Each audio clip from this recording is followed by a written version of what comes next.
ராமானுஜதயாபாத்திரம் ஞான வைராகியபூஷணம் ஸ்ரீமத்வேங்கடநாதார்யம் வந்தே வேதாந்ததேசிகம் யோ நித்யமச்யுதபதாம்புஜயுக்மருக்ம வியாமோஹதஸ்ததிதராணி த்ருணாய மேனே அஸ்மத்குரோர்பகவதோஸ்ய தயைகசிந்தோः ராமானுஜஸ்ய சரணௌ சரணம் பிரபத்யே யஸ்ய சாரஸ்வதம் ஸ்ரோதோ பகுளாமோதவாசிதம் ஸ்ருதீனாம் விஸ்ரமாயாலம் ஷட்டாரிம் தமுபாஸ்மஹே வைகுண்டநாத விஜயாசன பூமிபால தேவேஷ பங்கஜ விலோச்சன சோரநாட்யான் நிக்ஷேப வித்தமகராயத கர்ணபாஷான் நாதம் நமாமி வகுளாபரணேன சார்த்தம். 108 திவ்யதேச வைபவங்கள்ல பாண்டிய நாட்டு திருப்பதிகளில் ஆழ்வார் நவ திருப்பதிகளில் ஒன்றான திருக்குருகூர்னு சொல்லக்கூடியதான ஆழ்வார் திருநகரையினுடைய சுவாமி நம்மாழ்வாருடைய திருவாய்மொழி அனுபவத்தை தொடர்ந்து அனுபவித்துக் கொண்டு வருகிறோம். 6 பாசுரங்களுக்கு அனுபவம் பார்த்தோம். தொடர்ந்து இப்போது 7வது பாசுரம். ஓடி ஓடி பல்பிறப்பும் பிறந்து மற்றோர் தெய்வம் பாடியாடி பணிந்து பல்படிகால் வழியேறி கண்டீர் ஊடிவானவர் ஏத்த நின்ற திருக்குறுகூர் அதனுள் ஆடுபுட்கொடி ஆதிமூர்த்திக்கு அடிமை புகுவதுவே. ஓடி ஓடி பல பிறப்பும் பிறந்து இந்த சம்சார சாகரத்திலே பண்ணின பாவத்தையும் புண்ணியத்தையும் அனுபவித்து கழிப்பதற்காக ஓட்டமாக ஓடி நடையாக நடந்து, சுவாமி பெருமாள் சேவிக்கிறதுக்கு வரீங்களா, சுவாமி மன்னிக்கணும் எனக்கு நாழி இல்லை, ஒரு நிமிஷம் உபன்யாசத்துக்கு வர முடியுமா, அதுக்கெல்லாம் எனக்கு நாழி இல்லை, எனக்கு நிறைய காரியம் இருக்கு, எனக்கு அத்தனெல்லாம் ஒழிவே கிடைக்காது, எப்பவும் எனக்கு காரியம் உத்தியோகம் இருந்துட்டே இருக்கும் அப்படின்னு எல்லாம் சொல்றாளே லோகத்திலே. அப்படி என்ன பண்ணிட்டு இருக்கா அப்படின்னா, நடையா நடக்கிறா, ஓட்டமா ஓடுறாளாம். எதுக்காக ஓடுறா அப்படின்னா அவளுக்கே தெரியல. ஏதோ ஒரு உத்தியோகத்துல ஸ்திரமா போய் சேரணும்ன்றதுக்காக ஓடுறா. அப்படி ஸ்திரமானா விட்டு மேலும் மேலும் நல்ல பதவிகள் வரணும்னு ஓடுறா. அப்புறம் நிறைய பணம் வந்தா ஆத்துக்கு க்ஷேமம் அப்படின்னு ஓடுறா. சொந்தமா உத்தியோகம் பண்ணா நன்னா இருக்கும், தொழில் ஆரம்பிக்கணும்னு ஓடுறா. இப்படி பல படிகள்ல அப்படி ஓடிண்டே இருக்கா. இப்படி ஓட்டமா ஓடுறங்களே, இதெல்லாம் எதுக்காக அப்படின்னா, நான் இப்படி ஓடுறபடினாலதான் என்னுடைய குடும்பம் நன்னா இருக்கு, சமுதாயத்துல என்னுடைய அந்தஸ்து நன்னா இருக்குன்னு சொல்றா. எல்லாம் வாஸ்தவம், ஓட வேண்டியதுதான், கர்மாவை பண்ண வேண்டியதுதான். ஆனால் சரீரத்தை பத்தி மட்டுமே, தேக யாத்திரையை பத்தி மட்டுமே நினைச்சுட்டு இருந்தா எப்படி? ஆத்ம யாத்திரை, ஆத்ம உஜ்ஜீவனம்னு ஒண்ணு உண்டாச்சு, அதையும் ஒரு க்ஷணம் யோசிக்கணும். ஒண்ணும் நிறைய நாள் ஓடுங்க, ஒரு நாளைக்கு ஒரு க்ஷணம் பெருமாளை சேவிக்கிறதுக்கோ, ஆத்மாவை பத்தி சிந்தனம் பண்றதுக்கோ, ஆத்மாவை பெருமாள் திருவடிகளில் சமர்ப்பிப்பதாகிற அந்த கைங்கரியத்தை, அந்த சரணாகதியை பண்றதுக்கு ஒரு நாள் ஒரு முகூர்த்தம் அவகாசம் கிடைக்காம போயிடுதா? அதுக்கும் கூட எனக்கு அவகாசம் இல்லைன்னு சொல்லி அப்படி ஓடி ஓடி என்ன பண்ண போறேங்க? போறச்ச ஒன்னும் கொண்டு போக போறது இல்லை. இங்க பண்ண வேண்டிய காரியங்களை எல்லாம் ஒழுங்கா பண்றதுனால மட்டுமே ஆத்மாவுக்கு ஏற்படக்கூடிய ஆத்ம லாபங்கள் ஏற்பட்டு விடாது. அப்படி ஒருத்தன் லௌகீக காரியங்களை மாத்திரம் சரியா பண்ணினாலே ஆத்மாவுக்கான க்ஷேமம் தானா ஏற்பட்டு போறது அப்படின்னா, எல்லாரும் என்ன சொல்லுவா? அவாவா கடமையை மாத்திரம் பண்ணுங்க, லௌகீக காரியத்தை மட்டும் பாருங்க, ஆத்ம க்ஷேமம் தானா நடக்கும்னு சொல்லுவா. அப்படி இல்லையே, சாஸ்திரம் அப்படி சொல்லலையே. இத தேக யாத்திரைன்னு தானே சொல்றது. தேக யாத்திரை அப்படின்னா ஆத்மா இந்த உடம்புல இருக்கிற வரைக்கும் இந்த உலகத்திலே பண்ணக்கூடியதான பயணம் அது. அந்த பயணத்துக்கு அந்த காலத்துல பிரயாணம் பண்றவா பசிக்கு சாப்பிடுறதுக்காக கட்டு சாதம் எடுத்துட்டு போவா. அந்த மாதிரி இந்த சரீரத்துல இந்த ஆத்மா பிரயாணம் பண்றதுக்கு தேவையான ஆகாரம் முதலான செலவுகளுக்காக ஏதோ ஓட்டமும் நடையுமா ஒரு உத்தியோகம் பண்ணி சம்பாதிக்க வேணும், நன்னா கௌரவமா வாழுங்கோ, நன்னா வாழுங்கோ, வேண்டான்னு சொல்லல. அதுல ஒரு முகூர்த்தம், ஒரு க்ஷணகாலம் ஆத்மாவை பத்தி சிந்தித்து சரீரத்துல நன்னா வாழக்கூடியதான இந்த போகத்தை அனுபவித்துக் கொண்டிருக்கிற நாமோ, இவ்வுலக வாழ்க்கையிலே கௌரவமா நன்னா 4 பேர் மதிக்கும்படியா போற்றும்படியா வாழ்ந்து கொண்டிருக்கிற நாமோ, ஆத்ம உஜ்ஜீவனம்னு சொல்லக்கூடிய பரலோக வாழ்க்கைக்கும் கொஞ்சம் முயற்சி பண்ண வேண்டாமா? ஒரு படி பெருமாளை நோக்கி போக வேண்டாமா? அப்படி போனாதானே பெருமாள் பலபடி நம்மளை நோக்கி வந்து நம்மளை அழிச்சுட்டு போவார். அந்த சிந்தனம் உங்களுக்கு வேணும் அப்படின்னு சொல்லி ஓடி ஓடி அப்படின்றார். என்ன ஓட்டமா ஓடின்னு இருக்கா? எத்தனை பிஸி பர்சனாலிட்டிஸ், ஒரு க்ஷணம் டைம் இல்லை இவாளுக்கு. சரி சுவாமி, அப்படி ஓட்டமா ஓடினதுனால என்ன பலன் அனுபவித்தாய்வா அப்படின்னா, அவ ஆத்த நன்னா வச்சுட்டா, குடும்பம் நன்னா இருக்கு, சந்தோஷம். ஆனா இதெல்லாம் அந்த ஒரு ஜென்மாவோட சரியா போயிடும் சுவாமி. அடுத்தடுத்த ஜென்மாக்கள்ல பேசப்படாது இதெல்லாம். இவர் போன ஜென்மத்துல குடும்பத்தை அப்படி வச்சுட்டு இருந்தார், அவர் இதுக்கு முன்னாடி 13வது ஜென்மத்துல குடும்பத்துக்கு இத்தனை பண்ணினார், அவர் 20வது ஜென்மத்துல இத்தனை கோடி சொத்து வாங்கி போட்டிருக்கார் அப்படின்னு எல்லாம் யாரும் பேச போறதில்லை. ஆத்மாவை சேர்ந்திருப்பதான பாவமும் புண்ணியமும் மட்டும்தான் தொடர்ந்து வரக்கூடியதான ஜென்மங்கள்ல பேசப்படும். நீர் மேல் மேலும் ஒரு நல்ல கதிக்கு மோட்சத்துக்கு போறீரா, இல்ல சொர்க்கத்துல சுகங்கள் அனுபவிக்கிறீரா, இல்ல நரகத்துல துன்பங்கள் அனுபவிக்கிறீரா அப்படின்னு எல்லாம் டிசைட் பண்ணக்கூடியது நீர் ஆற்றிய கடமைகளும் நீர் சேர்த்த செல்வமும் நீர் ஓடிய ஓட்டமும் அல்ல, ஆத்மாவுக்குன்னு ஏற்படுத்தி வைத்துக் கொண்ட கர்மா பாவமும் புண்ணியமும் தான். அதனால யாரும் லௌகீக காரியத்தை பண்ண வேண்டாம், கடமையில கண்ணா இருக்க வேண்டாம் அப்படின்னு சொல்லல. அதையும் பாருங்கோ, ஏன் அதையே கூட பாருங்கோ, ஒரு துளி ஆத்மாவை பத்தியும் பெருமாளை பத்தியும் ஞாபகம் வச்சுக்கோங்க, அது முக்கியம். அப்படி ஓட்டமா ஓடினீங்களே, அதனால நீங்கள் அடைந்த பலன் என்ன? இந்த குடும்பத்தை நன்னா வச்சுட்டேன், குடும்பத்தார் மனசுல இடம் பிடிச்சன்றதெல்லாம் அந்த ஜென்மாவோட போயிடும். எத்தனை கோடி சொத்து சேர்த்து வைத்தாலும் இருக்கிற வரைக்கும் தான் நினைச்சுப்பா. போனா விட்டு கொஞ்ச நாள் நினைச்சுட்டு இருப்பா, எங்க தாத்தா இத்தனை பண்ணி வச்சாரு, எங்க அப்பா இத்தனை பண்ணி வச்சாரு அப்படின்னு. காலம் மாற மாற ஒரு 6 மாசம் 1 வருஷம் போச்சானா எல்லாம் மறந்து போயிடும். ஒரு 5-10 வருஷமானா மொத்தம் மறந்து போயிடும். ஸ்ராத்த மாத்திரத்திலே ஞாபகத்துல இருப்பீங்க, வருஷத்துல ஒரு நாள் ஸ்ராத்தம், அதுவும் பண்ற கர்த்தா இருக்கிற வரைக்கும். அதுக்கப்புறம் யாரும் நினைக்கிறவா கிடையாது உங்களை. ஆகையினாலே பிறர்க்கே உழைத்து ஏழையானேன் அப்படின்னு திருமங்கை ஆழ்வார் சொல்வது போல, என்னமோ இந்த உறவுகள்லாம் தொடர்ந்து எல்லா ஜென்மங்களையும் உங்களோட வர மாதிரி இவாளுக்காகவே உழைக்கிறது தப்பில்லை. உங்களை பத்தி யோசிக்காம விட்டுட்டீங்களே, உங்க ஆத்மாவுக்குன்னு கொஞ்சம் உழைக்காம போயிட்டீங்களே.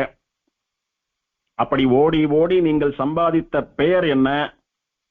அப்படி ஓடி ஓடி நீங்கள் சம்பாதித்துக் கொண்ட செல்வம் சொத்து என்ன? அதுக்கு ஆழ்வார் பதில் சொல்றார். ஓடி ஓடி என்ன கண்டீங்கோ? பல பிறப்பும் பிறந்து. இப்படி ஓடி ஓடி ஓட்டமா ஓடினதுனால பாவமா சேர்த்துட்டு போனீங்கோ, புண்ணியமா சேர்த்துட்டு போனீங்கோ. சரணாகத்தின்னு ஒண்ணு பண்ணி பாவங்களையும் புண்ணியங்களையும் அழிக்கக்கூடியதான முயற்சியில ஈடுபடல. அதனால பல ஜென்மக்களை பிறந்து கொண்டே இருக்கிறீர்கள். திரும்பவும் திரும்பவும் ஜனனம் மரணம் ஜனனம் மரணம் அப்படின்னு சொல்லக்கூடிய சுழற்சியிலே சைக்கிள்ல சுத்தின்னு இருக்கீங்க. பல பிறப்பும் பிறந்து. எத்தனை பிறவி பிறந்தா என்ன? எத்தனை ஓடி ஓடி உழைத்தால் என்ன? ஒரு க்ஷணம் பெருமாள் பரதத்துவமான ஸ்ரீமன் நாராயணன் நினைச்சிருக்கலாமே. அப்ப இத்தனை ஜென்மாக்கள்ல தெய்வ நம்பிக்கையே இல்லாதவாளா, தெய்வத்தையே வணங்காதவாளா இருந்தாளா? இங்க தெய்வத்தை வணங்குறதுன்றது விஷயம் இல்லை. எந்த தெய்வத்தை வணங்கினால் பரமபதம்னு சொல்லக்கூடிய மோட்சம் கிடைக்குமோ, எந்த தெய்வத்தை வணங்கினால் ஓடி ஓடி பல பிறவிகள் பிறக்காமல் இருப்பீர்களோ, எந்த தெய்வம் அவதாரம் பண்ணியதை நினைத்துக் கொண்டால் உனக்கு பிறப்பில்லாமல் போகிறதோ அந்த பரதெய்வத்தை, அந்த ஸ்ரீமன் நாராயணனை வணங்கி இருந்தீர்களானால், அவன் திருவடிகள்ல சரணாகதி பண்ணி உங்களுடைய ஆத்மாவை சமர்ப்பித்திருந்தீர்களானால், ஓட்டமா ஓடக்கூடிய உங்களுடைய பல ஜன்மாக்களும் ஒரு க்ஷணத்துல நின்று போயிருக்கும். இந்நேரம் ஸ்ரீவைகுண்டத்துல அந்த எம்பெருமானுக்கு சமானமாக ஆனந்தத்தை அனுபவித்துக் கொண்டிருந்திருப்பீர்கள். ஆனா நீங்க அதை பண்ணதா தெரியல. எப்படி ஆழ்வாரத்தனை ஊர்ஜிதமா சொல்றார் பண்ணதா தெரியலன்னா? பண்ணியிருந்தா எப்பயோ வைகுண்டத்துக்கு போயிருப்பானே. இன்னும் சம்சாரத்துல உழண்டு இருக்கிறபடினாலதானே ஆழ்வார் அவனை பார்த்து பேசுறாரு. இதெல்லாம் இத்தனை தூரம் அவனுக்கு எல்லாத்தையும் சொல்ல வேண்டியிருக்கு ஆழ்வார் அடிப்படையில இருந்து ஆரம்பித்து. ஆகையினாலே நீங்க தெய்வத்தை சேவிக்காம இல்ல, தெய்வ நம்பிக்கை இல்லாம இல்ல, தெய்வ நம்பிக்கை இருந்தது, பக்தி இருந்தது. ஆனா எங்க போய் விழுந்தீங்கோ, எங்க போய் சேவிச்சீங்கன்னா, மற்றுவோர் தெய்வம் பாடியாடி பணிந்து. எம்பெருமான் ஸ்ரீமன் நாராயணன் எங்க ஆதிநாத பெருமாள் இருக்காரு, அவரை தவிர மற்ற ஒரு தெய்வத்தை போய் அதை ஸ்தோத்திரம் பண்ணி, அது முன்னால நடனமாடி பஜனை எல்லாம் கூட பண்ணி, அதை சேவித்து வழிபட்டு பணிந்து விழுந்து சாஷ்டாங்கமா சேவிச்சீங்கோ, கொண்டாடினீங்கோ, பூஜைகள் எல்லாம் பண்ணீங்கோ, ஓடி ஓடி பல பிறவி பிறந்தீங்க. மற்ற தெய்வங்கள்னு சொல்லக்கூடிய தேவதாந்தரங்களை பாடியாடி என்ன பலன் கண்டீர்கள் அப்படின்னா, பல்படிகால் வழியேறி கண்டீர். பல வம்சங்களா உங்க பரம்பரை அப்படியே வந்துட்டு இருக்கு. எப்படி வந்துட்டு இருக்கு? தேவதாந்தரங்களை சேவிக்கக்கூடிய, சிறு தெய்வங்களை வணங்கக்கூடிய, மோட்சம் தருவதற்கு சக்தி இல்லாத தெய்வங்களை வணங்கி அந்த தெய்வங்களால என்ன பலன் தர முடியுமோ கேவலம் அந்த பலன்களை மட்டுமே அனுபவித்துக் கொண்டு அதுதான் பெரிய அனுகிரகம், பெரிய வாழ்க்கை, பெரிய போகம் அப்படின்னு நினைச்சுண்டு கிணத்து தவளையாட்டமா இருக்கக்கூடியதான அந்த ஆன்மீக வாழ்க்கையிலே முடங்கி கிடக்கிறீர்களே. எப்படி முடங்கி கிடக்கிறா? ஒருத்தன் இல்ல, 2 பேர் இல்ல, பல்படிகால் வம்ச பரம்பரையா நாங்கள்லாம் தேவதாந்திர சம்பந்திகள் அப்படின்னு சொல்லிக் கொள்ளும்படியா, நாங்கள்லாம் பரம்பரையா ஸ்ரீ வைஷ்ணவா, என்னால் எம்பெருமான் உன் தனக்கு அடியோம் என்று எழுத்துப்பட்ட அண்ணாலே அடியோங்கள் அடிக்குடில் வீடு பெற்று உய்ந்ததுகான். ஒரு ஸ்ரீ வைஷ்ணவன் சரணாகதி பண்ணி கொண்டு மோட்சம் போனானால் அவனுடைய முன்னேழு தலைமுறைகளும் பின்னேழு தலைமுறைகளும் எம்பெருமானை சேர்வதாகிற ஆனந்தத்தை அனுபவித்துக் கொண்டு ஆனந்த கூத்தாடுகிறார்கள் அப்படின்னு புராணங்கள்லாம் சொல்றது. இவா வசந்த ஸ்ரீவைகுண்டத்துக்கு போய் எம்பெருமானோடைய கூட சமானமான ஆனந்தத்தை அனுபவிக்கிறபடினாலே இவாளுடைய பூர்வர்களும் பித்ருக்களும் ஆனந்தப்படுறா, ஆனந்த கூத்தாடுறா. ஆனா பரதெய்வமான எம்பெருமானை விடுத்து சிறு தெய்வங்களை அல்ப தெய்வங்களை சேவிக்கக்கூடியவர்களுடைய நிலைமை எப்படி இருக்குன்னா, அந்த பித்ருக்கள்லாம் நினைச்சுக்கிறாளாம், நம்ம வம்சத்துல ஒருத்தனாவது எந்த ஸ்ரீமன் நாராயணனுக்கு நைவேத்தியம் பண்ணப்பட்ட பிரசாதத்தை இட்டு பித்ருக்களான நமக்கு பிண்டமும் சார்தமும் பண்ணி நம்ம பசி ஆத்துறாளோ, எந்த தெய்வத்தினுடைய பிரசாதத்தை சாப்பிட்டு நாமெல்லாம் ஜீவிச்சுட்டு இருக்கோமோ அந்த பித்ரு வர்க்கங்களாகிற நாமெல்லாம் கூட கடை தேறணும்ன்றதுக்காக எவன் ஒருத்தன் பரதெய்வமான ஸ்ரீமன் நாராயணனையே சேவித்து மற்ற தெய்வங்களை சேவிக்காமல் அவனிடத்திலே சரணாகதி பண்ணி அவன் ஒருத்தன் மோட்சம் போவது மூலமாக அவனுடைய அடிக்குடில் அனைத்தும் வீடு பெற்று உய்யும்படியாக வாழ்கிறானோ, அப்படியேற்பட்ட ஒரு ஸ்ரீ வைஷ்ணவன் என்னுடைய குலத்திலே உதிக்க மாட்டானா அப்படின்னு பித்ருக்கள் எல்லாம் எம்பெருமானிடத்துல போய் ஒப்பாரி வைத்து அழுது பிரார்த்திக்கிறா. திருப்பார்கடல் கரையில நின்றுண்டு பயணிச்சுட்டு இருக்கிற பெருமாள் இடத்துல போய், என்னுடைய வம்சத்துல எங்க மொத்த பித்ருக்களையும் கடை தேற்றும்படியா உத்தமமான ஒரு சரணாகத்தன், ஒரு பாகவத்தன், ஒரு மறந்தும் புறந்தொழா மாந்தனான ஸ்ரீ வைஷ்ணவன் பிறக்க மாட்டானா? அவன் கையாலே எள்ளும் தண்ணீரும் வாங்கி சாப்பிட்டு நாங்கள் எல்லாம் உன் திருவடியை வந்து சேரமாட்டோமான்னு எத்தனை பித்ருகணங்கள் ஏங்கரா அப்படின்னு பித்ருகீதம் விஷ்ணு புராணத்துல எல்லாம் சொல்லப்பட்டிருக்கு. அப்படி பெருமையா சொல்லிக் கொள்ளும்படியாக எங்க குலத்துல ஒரு வைஷ்ணவன் உதித்தான். அந்த ஸ்ரீ வைஷ்ணவனுடைய கையாலே, தேவதாந்திர சம்பந்தம் இல்லாத அந்த உத்தமமான ஸ்ரீ வைஷ்ணவன் கையாலே ஹவ்ய கவ்யங்களை வாங்கக்கூடிய பாக்கியத்தை பெற்று அதனால நாங்க நல்ல கதிக்கு போறோம்னு பித்ருக்கள்லாம் மாறு தட்டி கொண்டு ஆனந்த நடனமாடும்படியா பெருமாளிடத்துல நன்றி தெரிவிக்கும்படியாவா நீங்கள்லாம் வாழ்ந்துங்கோ? உங்களுடைய பித்ருக்கள்லாம் இங்க இருக்கிற போதும் அழுதா உங்களாட்டமா, பித்ருலோகத்திலையும் அழுதுன்னு இருக்கா நிம்மதி இல்லாம. ஏன்னா பல்படிகால் வழியேறி கண்டீர், அவால கடை தேற்றுவதற்கான சக்தி உங்களண்ட எங்க இருக்கு? உங்க ஆத்மாவை கடை தேற்றுறதான ஒரு முயற்சியிலே நீங்க ஈடுபடல. உங்க ஆத்மாவை நீங்க கடை தேற்றக்கூடிய முயற்சியிலே ஈடுபடுறதுன்னா பெருமாளை சரணாகதி பண்றது. அப்படி பண்ணி நீங்க மோட்சத்துக்கு போனா அந்த சம்பந்தத்தினால வேணா அவளுக்கும் நல்ல கதி கிடைக்கும். முதல்ல உங்களுடைய க்ஷேமத்தையே நீங்க நினைச்சு பார்க்காத போது அவளை பத்தி எங்க நினைச்சு பார்க்க போறீங்கோ? அதனால அவெல்லாம் அழுதுருக்காங்க. அவெல்லாம் அழும்படியா பல்படிகால் பல பல வம்ச பரம்பரைகளாக மற்றோர் தெய்வம் எம்பெருமானை தவிர மற்ற பிற தெய்வங்களை, தேவதாந்திரங்களை, அல்ப தெய்வங்கள், க்ஷுத்ர தெய்வங்கள் என்று சொல்லக்கூடிய அல்ப பலன்களை மட்டுமே தரும் சக்தி உள்ள தெய்வங்களை பாடியாடி பணிந்து ஸ்தோத்திரம் பண்ணி நடனமாடி பலவிதமாக பக்தி கொண்டு சேவித்து வழியேறி கண்டீர், என்ன பலன் கண்டீங்கோ, அதனால என்ன லாபம் உங்களுக்கு அப்படின்னா, மாறி மாறி பிறந்துட்டு இருக்கீங்களே அதுதான் லாபம். இந்த தெய்வத்திடத்துல நீங்க எல்லாம் என்ன கேக்குறீங்க? போய் நல்ல உத்தியோகம் கொடு, நல்ல பணம் கொடு, நல்ல ஆரோக்கியம் கொடு, நல்ல செல்வம் கொடு, நல்ல சொத்து சுகம் கொடுன்னு கேக்குறீங்க. அதால அது மட்டும்தான் தர முடியறது, தரது அதுவும் கர்மான குணமா தான் தரது. அது நடந்த மாத்திரத்துல நம்ம தெய்வத்துக்கு என்ன சக்தி கேட்ட உடனே கொடுத்துடுத்தேன்னு நீங்க அப்படியே புலகாங்கி தாளாயிடுறீங்க. உங்களுடைய தேவை என்னவோ அதை மட்டும் அந்த தெய்வம் கொடுக்கறபடினாலே அது பரதெய்வம்னு நினைச்சுட்டு அது பின்னாடி ஓடிட்டு இருக்கீங்க. அதோட நீங்களும் நின்றுட்டீங்க. அந்த தெய்வமும் சரி நீங்களும் சரி ஆத்மான்னு ஒண்ணு இருக்குன்றத பத்தி ஆலோசனை பண்ணவே இல்லை. சரி சுவாமி, இத்தனை நாள் அந்த விஷயம் தெரியாம இருந்தது, அப்படியே இருந்துட்டு இருந்தோம். இப்ப தேவரீர் சாதிச்சுட்டீர், ஆத்மா அப்படின்றத பத்தி நாங்க யோசிக்கிறோம். ஆத்மாவினுடைய க்ஷேமத்துக்கும் உழைக்கணும், ஆத்மாவினுடைய க்ஷேமத்துக்கும் தெய்வத்தை வணங்கணும் அப்படின்னு தெரிஞ்சுட்டோம். நாங்க என்ன பண்ணணும், யாரை வணங்கணும் அப்படின்னு கேட்கிறா. அதுக்கு ஆழ்வார் சாதிக்கிறார், கூடிவானவரே தனின்ற திருக்குறுகூர் அதனுள் ஆடு புட்கொடி ஆதிமூர்த்திக்கு அடிமை புகுவதுவே ஒரே வழி உண்டதுக்கு.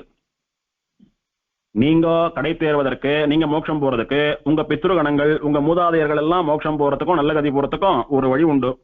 என்ன வழின்னா, வானவர்கள் தேவர்கள் எல்லாம் கூடி ஒன்னா சேர்ந்து கோஷ்டியா ஏத்த நின்ற எம்பெருமானை ஸ்தோத்திரம் பண்ணும்படியாக இருக்கிற திருக்குறுகூர் அதனுள் ஆழ்வார் திருநகரின்னு சொல்லக்கூடிய திவதேசத்திலே எல்லா தேவதைகளும் சேர்ந்து வந்து எம்பெருமானை விசேஷமாக ஸ்தோத்திரம் பண்ணக்கூடியதான இந்த திவதேசத்திலே ஆடு புட்கொடி ஆதிமூர்த்திக்கு. புட்கொடின்னா புல் பிளஸ் கொடி. புல் அப்படின்னா பறவை, இங்க கருடன் அர்த்தம். பக்ஷிராஜன் சொல்லக்கூடிய பறவையரசன், அவனை கொடியாக உடையவன் எம்பெருமான். புட்கொடின்னா கருட துவஜம், கருட கொடி. ஆடு புட்கொடின்னா என்ன? ஆடும் கருட கொடியை உடைய எம்பெருமான். கொடி ஏற்றி வைக்கிறா, காத்துல எப்படி அழகா ஆடுறது. துவஜஸ்தம்பத்துல கொடி ஏற்றி வச்சிருக்கா, காத்துல நன்னா ஆடுறது. ஆழ்வார் திருநகரியிலே பெரிய வசந்த மதில்களாலே கட்டப்பட்ட கோட்டை போல இருக்கிறது கோவில்.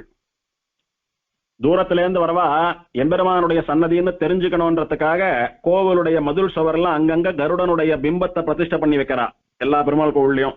அது எப்படின்னா, அது என்ன கோவில் அப்படின்னு தெரிஞ்சுக்கிறதுக்கு அடையாளம். ஒரு கோவிலுடைய சுற்றுச்சுவர்ல பிராகாரத்துல கருடன் இருந்தா அது பெருமாள் சன்னதின்னு சுலபமா தெரிஞ்சுக்கலாம். ஒன்னும் அது எப்படி இருக்கான், அந்த கட்டடத்துல பெருமாளுடைய சின்னமான கருட கொடியை அங்கங்க நாட்டி வச்சிருக்கிறா போல இருக்கான். ஏதோ ஒரு கட்சி அலுவலகம் இருக்கு, ஏதோ ஒரு கவர்மெண்ட் ஆர்கனைசேஷன் இருக்கு, அங்க என்ன கொடி பறக்கிறதோ அதை வச்சு என்ன ஆபீஸ் என்ன ஆர்கனைசேஷன் தெரிஞ்சுக்கிறோம். ஒன்னும் அந்த மாதிரி இந்த மதில்ல அங்கங்க ரெகுலர் இன்டர்வல்ஸ்ல கருட கொடி பறக்கிறதாம். அப்படி காத்துல பறந்து ஆடின்னு இருக்கான் சந்தோஷமா. என்னுடைய எம்பெருமான் இங்க எழுந்தருள் இருக்கிறான், அவனை சேவிச்சுண்டு அவன் கைங்கரியத்தை பண்ணிண்டு அவனுடைய அனுகிரகத்துக்காக நான் ஏங்கிண்டு சந்தோஷமா இங்க ஆடிண்டும் பாடிண்டும் பெருமாளை ஸ்தோத்திரம் பண்ணிட்டு இருக்கேன்னு சொல்லி கருட கொடி ஆடுறதான் காத்துல. அப்படி ஆழ்வார் திருநகரி திருக்கோயில் மதில்களாலே அங்கங்க நடப்பட்டு காற்றிலே ஆடி அசைந்து கொண்டிருக்கிற கருட கொடியை உடைய ஆதிமூர்த்தி, ஆதிப்பிரான், ஆதிநாதன் சொல்லக்கூடிய பிரம்மாவுக்கும் முன்னாலேயே இருந்த பிரம்மாவையும் படைத்த அந்த எம்பெருமானுக்கு அடிமை புகுவதுவே அவனுக்கு தாசர்களா அவனிடத்துல சரணாகதி பண்ணி அவனிடத்துல கைங்கரியம் பண்றது ஒண்ணே. நீங்க பல பல ஜென்மங்களா பிறந்துட்டு இருக்கீங்களே, அத்தனை ஜென்மங்களுக்கும் ஒரு முற்றுப்புள்ளி வைத்தது போல, ஒரு ஃபுல் ஸ்டாப் வைத்தது போல இனி உங்களுக்கு ஜென்மா கிடையாது. கமா போட்டுண்டே போறது கிடையாது, ஒரு ஃபுல் ஸ்டாப் வச்சுடலாம் இன்னையோட. சரணாகத்தின்னு ஒண்ணு எப்ப ஆனாலும் சரி, ஏதத் தேகாவசானே மாம் தத்பாதம் பிராபய ஸ்வயம்னு என்னைக்கு உங்க உடம்புல இருந்து ஆத்மா பிரியறதோ அந்த ஆத்மாவை கொண்டு வேறு ஒரு சரீரத்திலே புகுத்தாமல் சொர்க்கத்துக்கோ நரகத்துக்கோ அனுப்பாமல் ஸ்ரீவைகுண்டத்துக்கு அழைத்து கொண்டு போகும்படியான யாத்திரை பிராரம்பமாகிறது, தொடங்குறது. ஒன்ஸ் நீங்க ஸ்ரீவைகுண்டம் போயிட்டீங்களோ உங்களுடைய பித்ருக்களுக்கெல்லாம் நல்ல கதி கிடைக்கிறது படிப்படியா. ஆகையினால ஒன்னும் பண்ண வேண்டாம். எங்க இருக்கு பெருமாள், எங்க இருக்கார் அப்படின்னு கேட்காதீங்க, சுலபமா நானே சொல்லிடுறேன். ஆழ்வார் திருநகரியில திருக்குறுகூர்ல பெருமாள் இருக்கார். திருக்குறுகூர்னா பெரிய ஊராச்சே, பெருமாள் எங்க இருக்காருன்னு எப்படி கண்டுபிடிக்கிறது அப்படின்னா, ஒரு பெரிய மதில் சுவரால இருக்கக்கூடிய ஒரு கோவில் இருக்கும். அந்த கோவில்ல ஆடிக்கொண்டிருக்கக்கூடிய கருட கொடிகள் இருக்கும். கருட கொடி காத்துல அப்படியே ஆடிட்டு இருக்க சந்தோஷமா. அதுதான் பெருமாளுடைய சந்நிதி, பெருமாளுடைய கோட்டைன்னு தெரிஞ்சுட்டு உள்ள போங்க. அங்கு தேவர்கள் எல்லாம் விழுந்து சேவித்து ஸ்தோத்திரம் பண்ணின எம்பெருமான் ஆதிநாதன் நின்று இருக்கான். அவனுக்கு அடிமை பண்ணி அவனுக்கு சரணாகதி பண்ணி அவனுக்கு கைங்கரியம் பண்ணுங்க. நான் இந்த ஆதிநாதனுக்கே, என்னுடைய ஆத்மா இவனுக்கே, வேற யாருக்கும் கிடையாது அப்படின்னு தேவதாந்திரங்களை எல்லாம் விட்டுட்டு அந்த பெருமாளுக்கே கைங்கரியம் பண்ணிடுறோங்க. உங்களுக்கு மோட்சம், நீங்க வேற ஒன்றும் பண்ண வேண்டாம்னு சாதிக்கிறார். இங்கே ஆடு புட்கொடி ஆதிமூர்த்திக்குன்னு சொல்ற இடத்துல ஆடு புட்கொடின்னா என்னன்னா ரெண்டு விதமான அர்த்தங்கள் உண்டு அதுக்கு.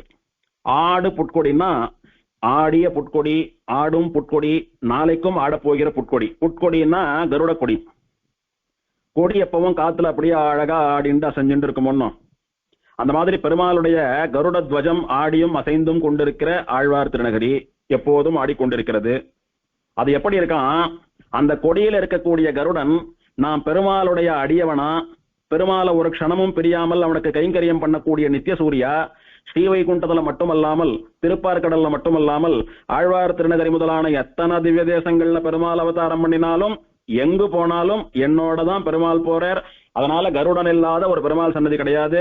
இப்படி பெருமாள் எங்க இருந்தாலும் அவன் திருவடிவாரத்தில இருந்து அவனுக்கு அடிமையா கைங்கரியம் பண்ணி கொண்டிருக்கக்கூடியதான பாக்கியத்தை, அந்த பரமானந்தத்தை, அந்த பிரம்மானந்தத்தை நான் பெற்றேனே அப்படின்னு சொல்லி அந்த சந்தோஷத்தினாலே ஆனந்த கூத்து ஆடிக்கொண்டிருக்கக்கூடிய கருடன். அப்படி கைங்கரியம் நிரந்தரமான சாஸ்வதமான பெரிய கைங்கரியம் எனக்கு வாய்தே என்கிற சந்தோஷத்திலே அளவில்லாத மகிழ்ச்சி கடலிலே ஆடிக்கொண்டிருக்கக்கூடிய கருடனை கொடியாக உடையவன் அந்த ஆதிநாதன் அப்படின்னு ஒரு அர்த்தம். ஆடு அப்படின்ற பதத்துக்கு விக்டரி, வெற்றின்னு ஒரு அர்த்தம் உண்டு. வெற்றி கொடியான கருடன். இப்ப ரெண்டு ராஜாவுக்கு சண்டை நடக்கிறது. சண்டை நடந்தா ஒரு ராஜாவை இன்னொரு ராஜா தோக்கடிச்சு அவனுடைய ராஜ்யத்தை கைப்பற்றி தன் அரசோட சேர்த்துட்டான், தன் ராஜ்யத்தோட சேர்த்துட்டான். யார் தோத்தது யார் ஜெயிச்சதுன்னு எப்படி தெரிஞ்சுக்கிறது? எலெக்ஷன் நடக்கிறது, ரிசல்ட் வரப்பதான் யார் ஜெயிச்சான்னு தெரியுது.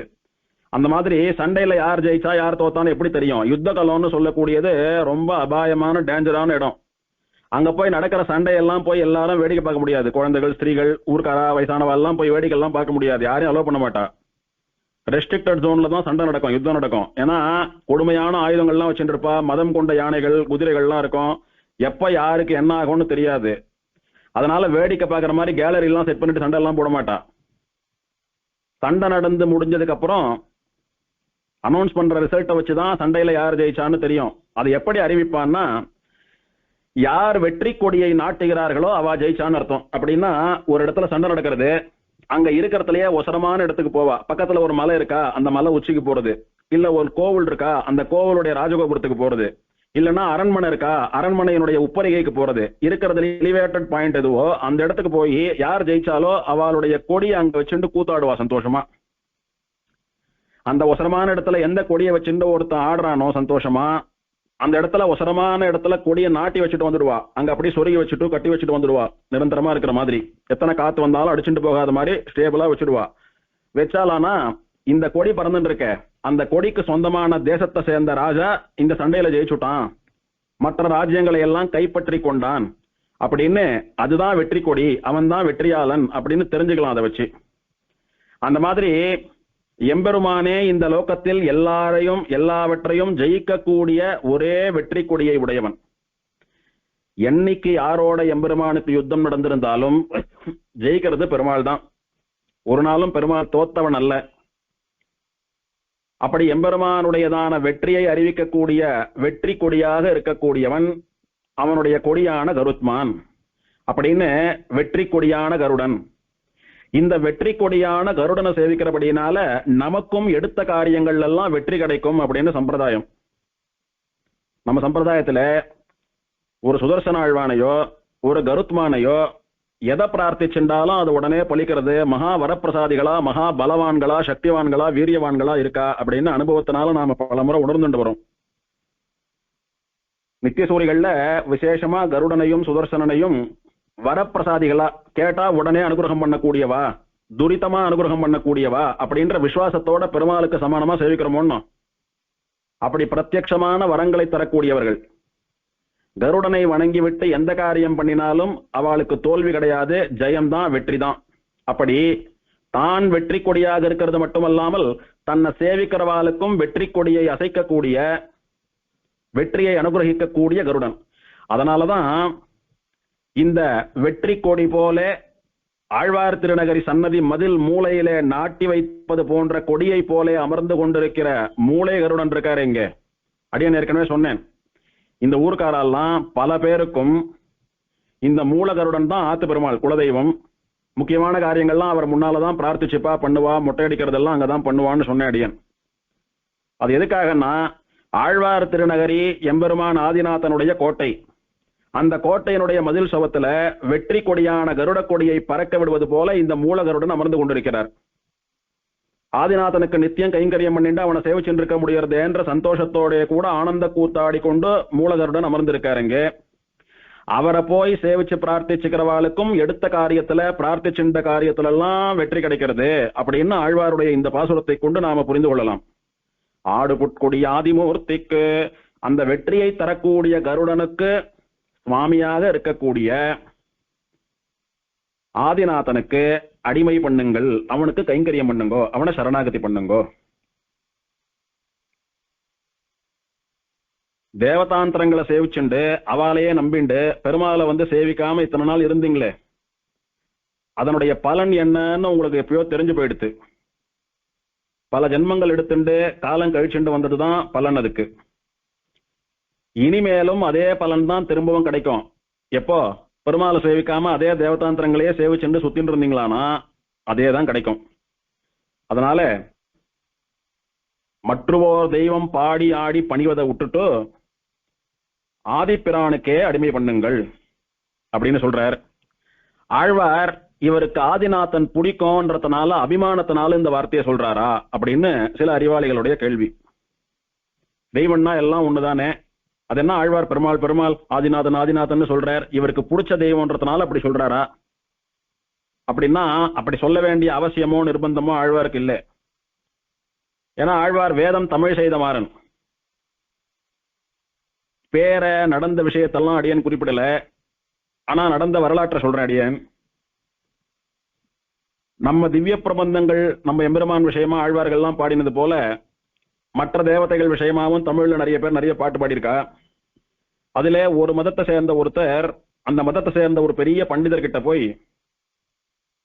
வைஷ்ணவெல்லாம் 4000 பாசுரம் வச்சுருக்கா, அதுக்கே இத்தனை வியாக்கியானம் வச்சுருக்காளே, நம்ம கிட்ட நிறைய பாட்டு இருக்கு, நம்மளும் அந்த மாதிரி வியாக்கியானம் பண்ணா என்ன, நீங்க தான் பெரிய தமிழறிஞரா இருக்கீங்களே, அந்த வியாக்கியானத்தை பண்ணுங்கோ, அதுக்கான செலவெல்லாம் நான் ஏத்துக்கிறேன்னு சொல்லி ஒரு தேவதாந்தரத்தை வணங்கக்கூடிய அடியவர் தேவையான புஸ்தகங்கள் பணம் செலவு எல்லாம் ஏற்பாடு பண்ணி கொடுத்தார். அதுக்கு அந்த வித்வான் சொன்னார், அந்த பிராமணர், ஒரு மாசம் டைம் கொடுங்க, நான் யோசிச்சுட்டு சொல்றேன். ஒரு மாசம் இல்ல சுவாமி, 6 மாசம் டைம் எடுத்துக்கோங்க, நிதானமா யோசிச்சு நல்ல முடிவா சொல்லுங்க. இவர் என்ன பண்ணார், முதல்ல 4000 திவ்ய பிரபந்தம் அதனுடைய வியாக்கியானங்கள் வேதம் வேத பாஷ்யம் எல்லா புஸ்தகத்தையும் வாங்கிட்டு வந்து வச்சுட்டார். எல்லாத்தையும் வாங்கிட்டு வந்து வச்சுட்டு முதல்ல வேதத்தையும் வேத பாஷ்யத்தையும் நீளமா வாசிச்சுட்டு வந்தார். 4000 திவ்ய பிரபந்த பாசுரங்களையும் 4000 திவ்ய பிரபந்த பாசுர வியாக்கியானங்களையும் தீர்க்கமா வாசிச்சுட்டு வந்தார். அதுக்கே 4 மாசம் ஆயிடுத்தவருக்கு. அப்புறம் வேத புஸ்தகத்தையும் திவ்ய பிரபந்த புஸ்தகத்தையும் ஒரு ஓரமா வச்சுட்டு அவா தெய்வத்தை பத்தி அவா பெரியவா பாடின தமிழ் பாடல்களை எல்லாம் எடுத்து வாசிச்சார் முழுக்க. 6 மாசம் ஆயிடுத்து மொத்தம். இந்த ஸ்பான்சர் இருக்காரு, அவரை கூட்டு அனுப்பினர். அவர் வந்தார். வந்த உடனே, ஐயா என்ன மன்னிச்சுடுங்க, இந்த வைஷ்ணவா திவ்ய பிரபந்தத்துக்கு எழுதியிருக்கிற மாதிரி வியாக்கியானம் எல்லாம் நம்மளால ஒரு நாளும் எழுத முடியாது, இதை நானே சொல்றேன். சொல்றவர் யாருன்னா வேதம் வேதத்தினுடைய பாஷ்யம் ரெண்டுத்தையும் வாசிச்சார். இதுக்காகவே நல்ல தமிழறிஞர், நல்ல சம்ஸ்கிருத ஞானம் உண்டு, பிராமணர், நல்ல கல்வி கடலவர். அப்படி வாசிச்சுட்டு நானே சொல்றேன், வைஷ்ணவா திவ்ய பிரபந்தத்திற்கு பண்ண வியாக்கியானத்தை போல நம்ம எல்லாம் பண்ண முடியாது, ஒரு நாளும் பண்ண முடியாது. காரணம் என்ன தெரியுமா? சுவாமி, வேதத்துல என்ன இருக்கோ அது அப்படியே சொல்லியிருக்க ஆழ்வார்கள்லாம். இவ ஏதோ பெருமாள் பிடிக்கும்னு பஜனை பண்றது போல பெருமாளுடைய பேரை சொல்லி ஸ்வாகா ஆஹா வாழ்க வளர்கன்னு சொல்லல. சாட்சாத்தா வேதத்துல என்ன உண்டோ அது அப்படியே திவ்ய பிரபந்தத்துல உண்டு. சொல்ல போனா வேதத்துல நிறைய இடத்துல குழப்பம் இருக்கு, அந்த குழப்பம் இல்லாதபடிக்கு தெளிவா ரொம்ப ஆச்சரியமா பாடியிருக்கா ஆழ்வார்கள் பிரபந்தத்தை. அதனால வேதம் வேற பிரபந்தம் வேற இல்ல. வேதத்துக்கு எப்படி எத்தனை பாஷை எழுதினாலும் தகுமோ அந்த மாதிரி பிரபந்தத்துக்கு எத்தனை பாஷை எழுதினாலும் தகும். ஆனா நம்முடைய பாடல்கள்ல அப்படி வேத விஷயங்கள்லாம் ஒண்ணும் இல்லை. அப்படி இருந்தாலும் ரொம்ப குறைவு. நிறைய ஸ்தோத்திரங்கள் தான் இருக்கு, ஆஹா ஓஹோன்னு புகழ்ச்சி தான் இருக்கு. அதனால வைஷ்ணவ பிரபந்தங்களுக்கு இருக்கிற வியாக்கியான மாட்டெல்லாம் நம்மளால ஒரு நாளும் எழுத முடியாதுன்னு சொல்லி அவர் அந்த முயற்சியை கைவிட்டு அவர் கொடுத்த பணத்தை புஸ்தகங்கள் எல்லாம் திரும்பி கொடுத்துட்டார். இது ஊரறிந்த சத்தியம். இது அப்படி இது எதுக்கு சொன்னேன்னா, மற்ற மதத்தை சேர்ந்தவாளா இருந்தாலும் மனசாட்சியோட அவ யோசிச்சு பார்த்து வேதத்தையும் திவ்ய பிரபந்தங்களையும் ஒப்பிட்டு பார்த்தாலானா வேதத்திலே சொல்லப்பட்ட அத்தனை விஷயங்களும் திவ்ய பிரபந்தத்துல இருக்குன்றத மனசாட்சி இருக்கிறவாளா இருந்தா ஒத்துண்டுதான் ஆகணும். அப்படி தெரிஞ்சுண்டு புரிஞ்சுண்டோம் துவேஷத்தினால அவ மதத்தை விட்டு கொடுக்க கூடாதுன்றதுக்காக ஆவேசத்தினால அவ ஒத்துக்கலைன்னா அதுக்கு நாம பொறுப்பில்லை. எதுக்காக அடியேன்னு சொல்றேன்னா, ஆழ்வார் தனக்கு பிடிச்சவர் பெருமாள் அப்படின்றதுக்காக இதை சொல்றாரோ அப்படின்னா அப்படி இல்லை. வேதம் சொல்றது, புராணங்கள்லாம் சொல்றது, ஸ்ரீ பிரம்மாணம் சிதிகண்டம் ச யாச்ச அந்யா தேவதாக ஸ்மிருதாக இது பிரதிபத்தான சேவந்தே யஸ்மாத் பரிமிதம் பலம். பிரம்மா ருத்ரன் முதலான தேவதைகளை சேவிக்கிறதுனால அல்பமான பலன்களே கிடைக்கும். அதனாலே நல்ல ஞானமுள்ள விவேகிகள் அந்த தேவதைகளை சேவிக்க மாட்டார்கள். யார் நல்ல விவேகின்னா அழியக்கூடிய சரீரத்தையும் அல்பமான சரீர சுகங்களையும் ஆசைப்படாமல் சாஸ்வதமா அழியாமல் நிலையாக இருக்கக்கூடிய ஆத்மாவினுடைய க்ஷேமமே நிரந்தர லாபம் நிரந்தர க்ஷேமம் அப்படின்ற ஞானம் தெளிவாக வந்தவன் தான் விவேகி, தெளிவான ஞானத்தை உடையவன். சுவாமி, பிறந்த குழந்தை அன்னைக்கே செத்து போலாம், நிறைய குழந்தைகள் அந்த மாதிரி போயிருக்கு.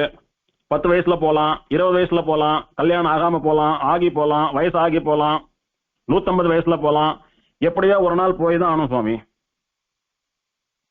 பண்ணின கர்மாவுக்கு ஏற்றபடி ஆயுஷ்ன்னு இருந்தாலும் என்னைக்காவது ஒரு நாள் போய் தான் ஆனோம்.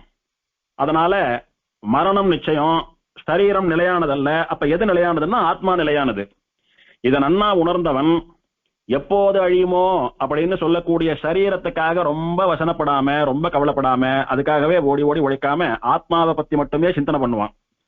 அப்படி தெளிவான ஞானத்தோட ஆத்மாவை பத்தி மட்டுமே சிந்தனை பண்ணக்கூடிய ஒருத்தன் சரீர சுகங்கள், அல்ப சுகங்கள், டெம்பரரி சுகங்களை எல்லாம் தரக்கூடிய பிரம்மருத்ராஜி தேவதைகளை எல்லாம் சேவிக்க மாட்டா.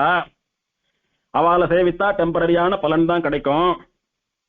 அப்ப யார சேவிச்சா வசந்த ஆத்மக்ஷேமமான மோட்சம் கிடைக்கும்னா எவன் லக்ஷ்மிபதியா ஸ்ரீமன் நாராயணனா இருக்கானோ அவனை சேவிச்சா கிடைக்கும் அப்படின்னு சொல்லி வேதங்களும் தர்மசாஸ்திரங்களும் சொல்றது.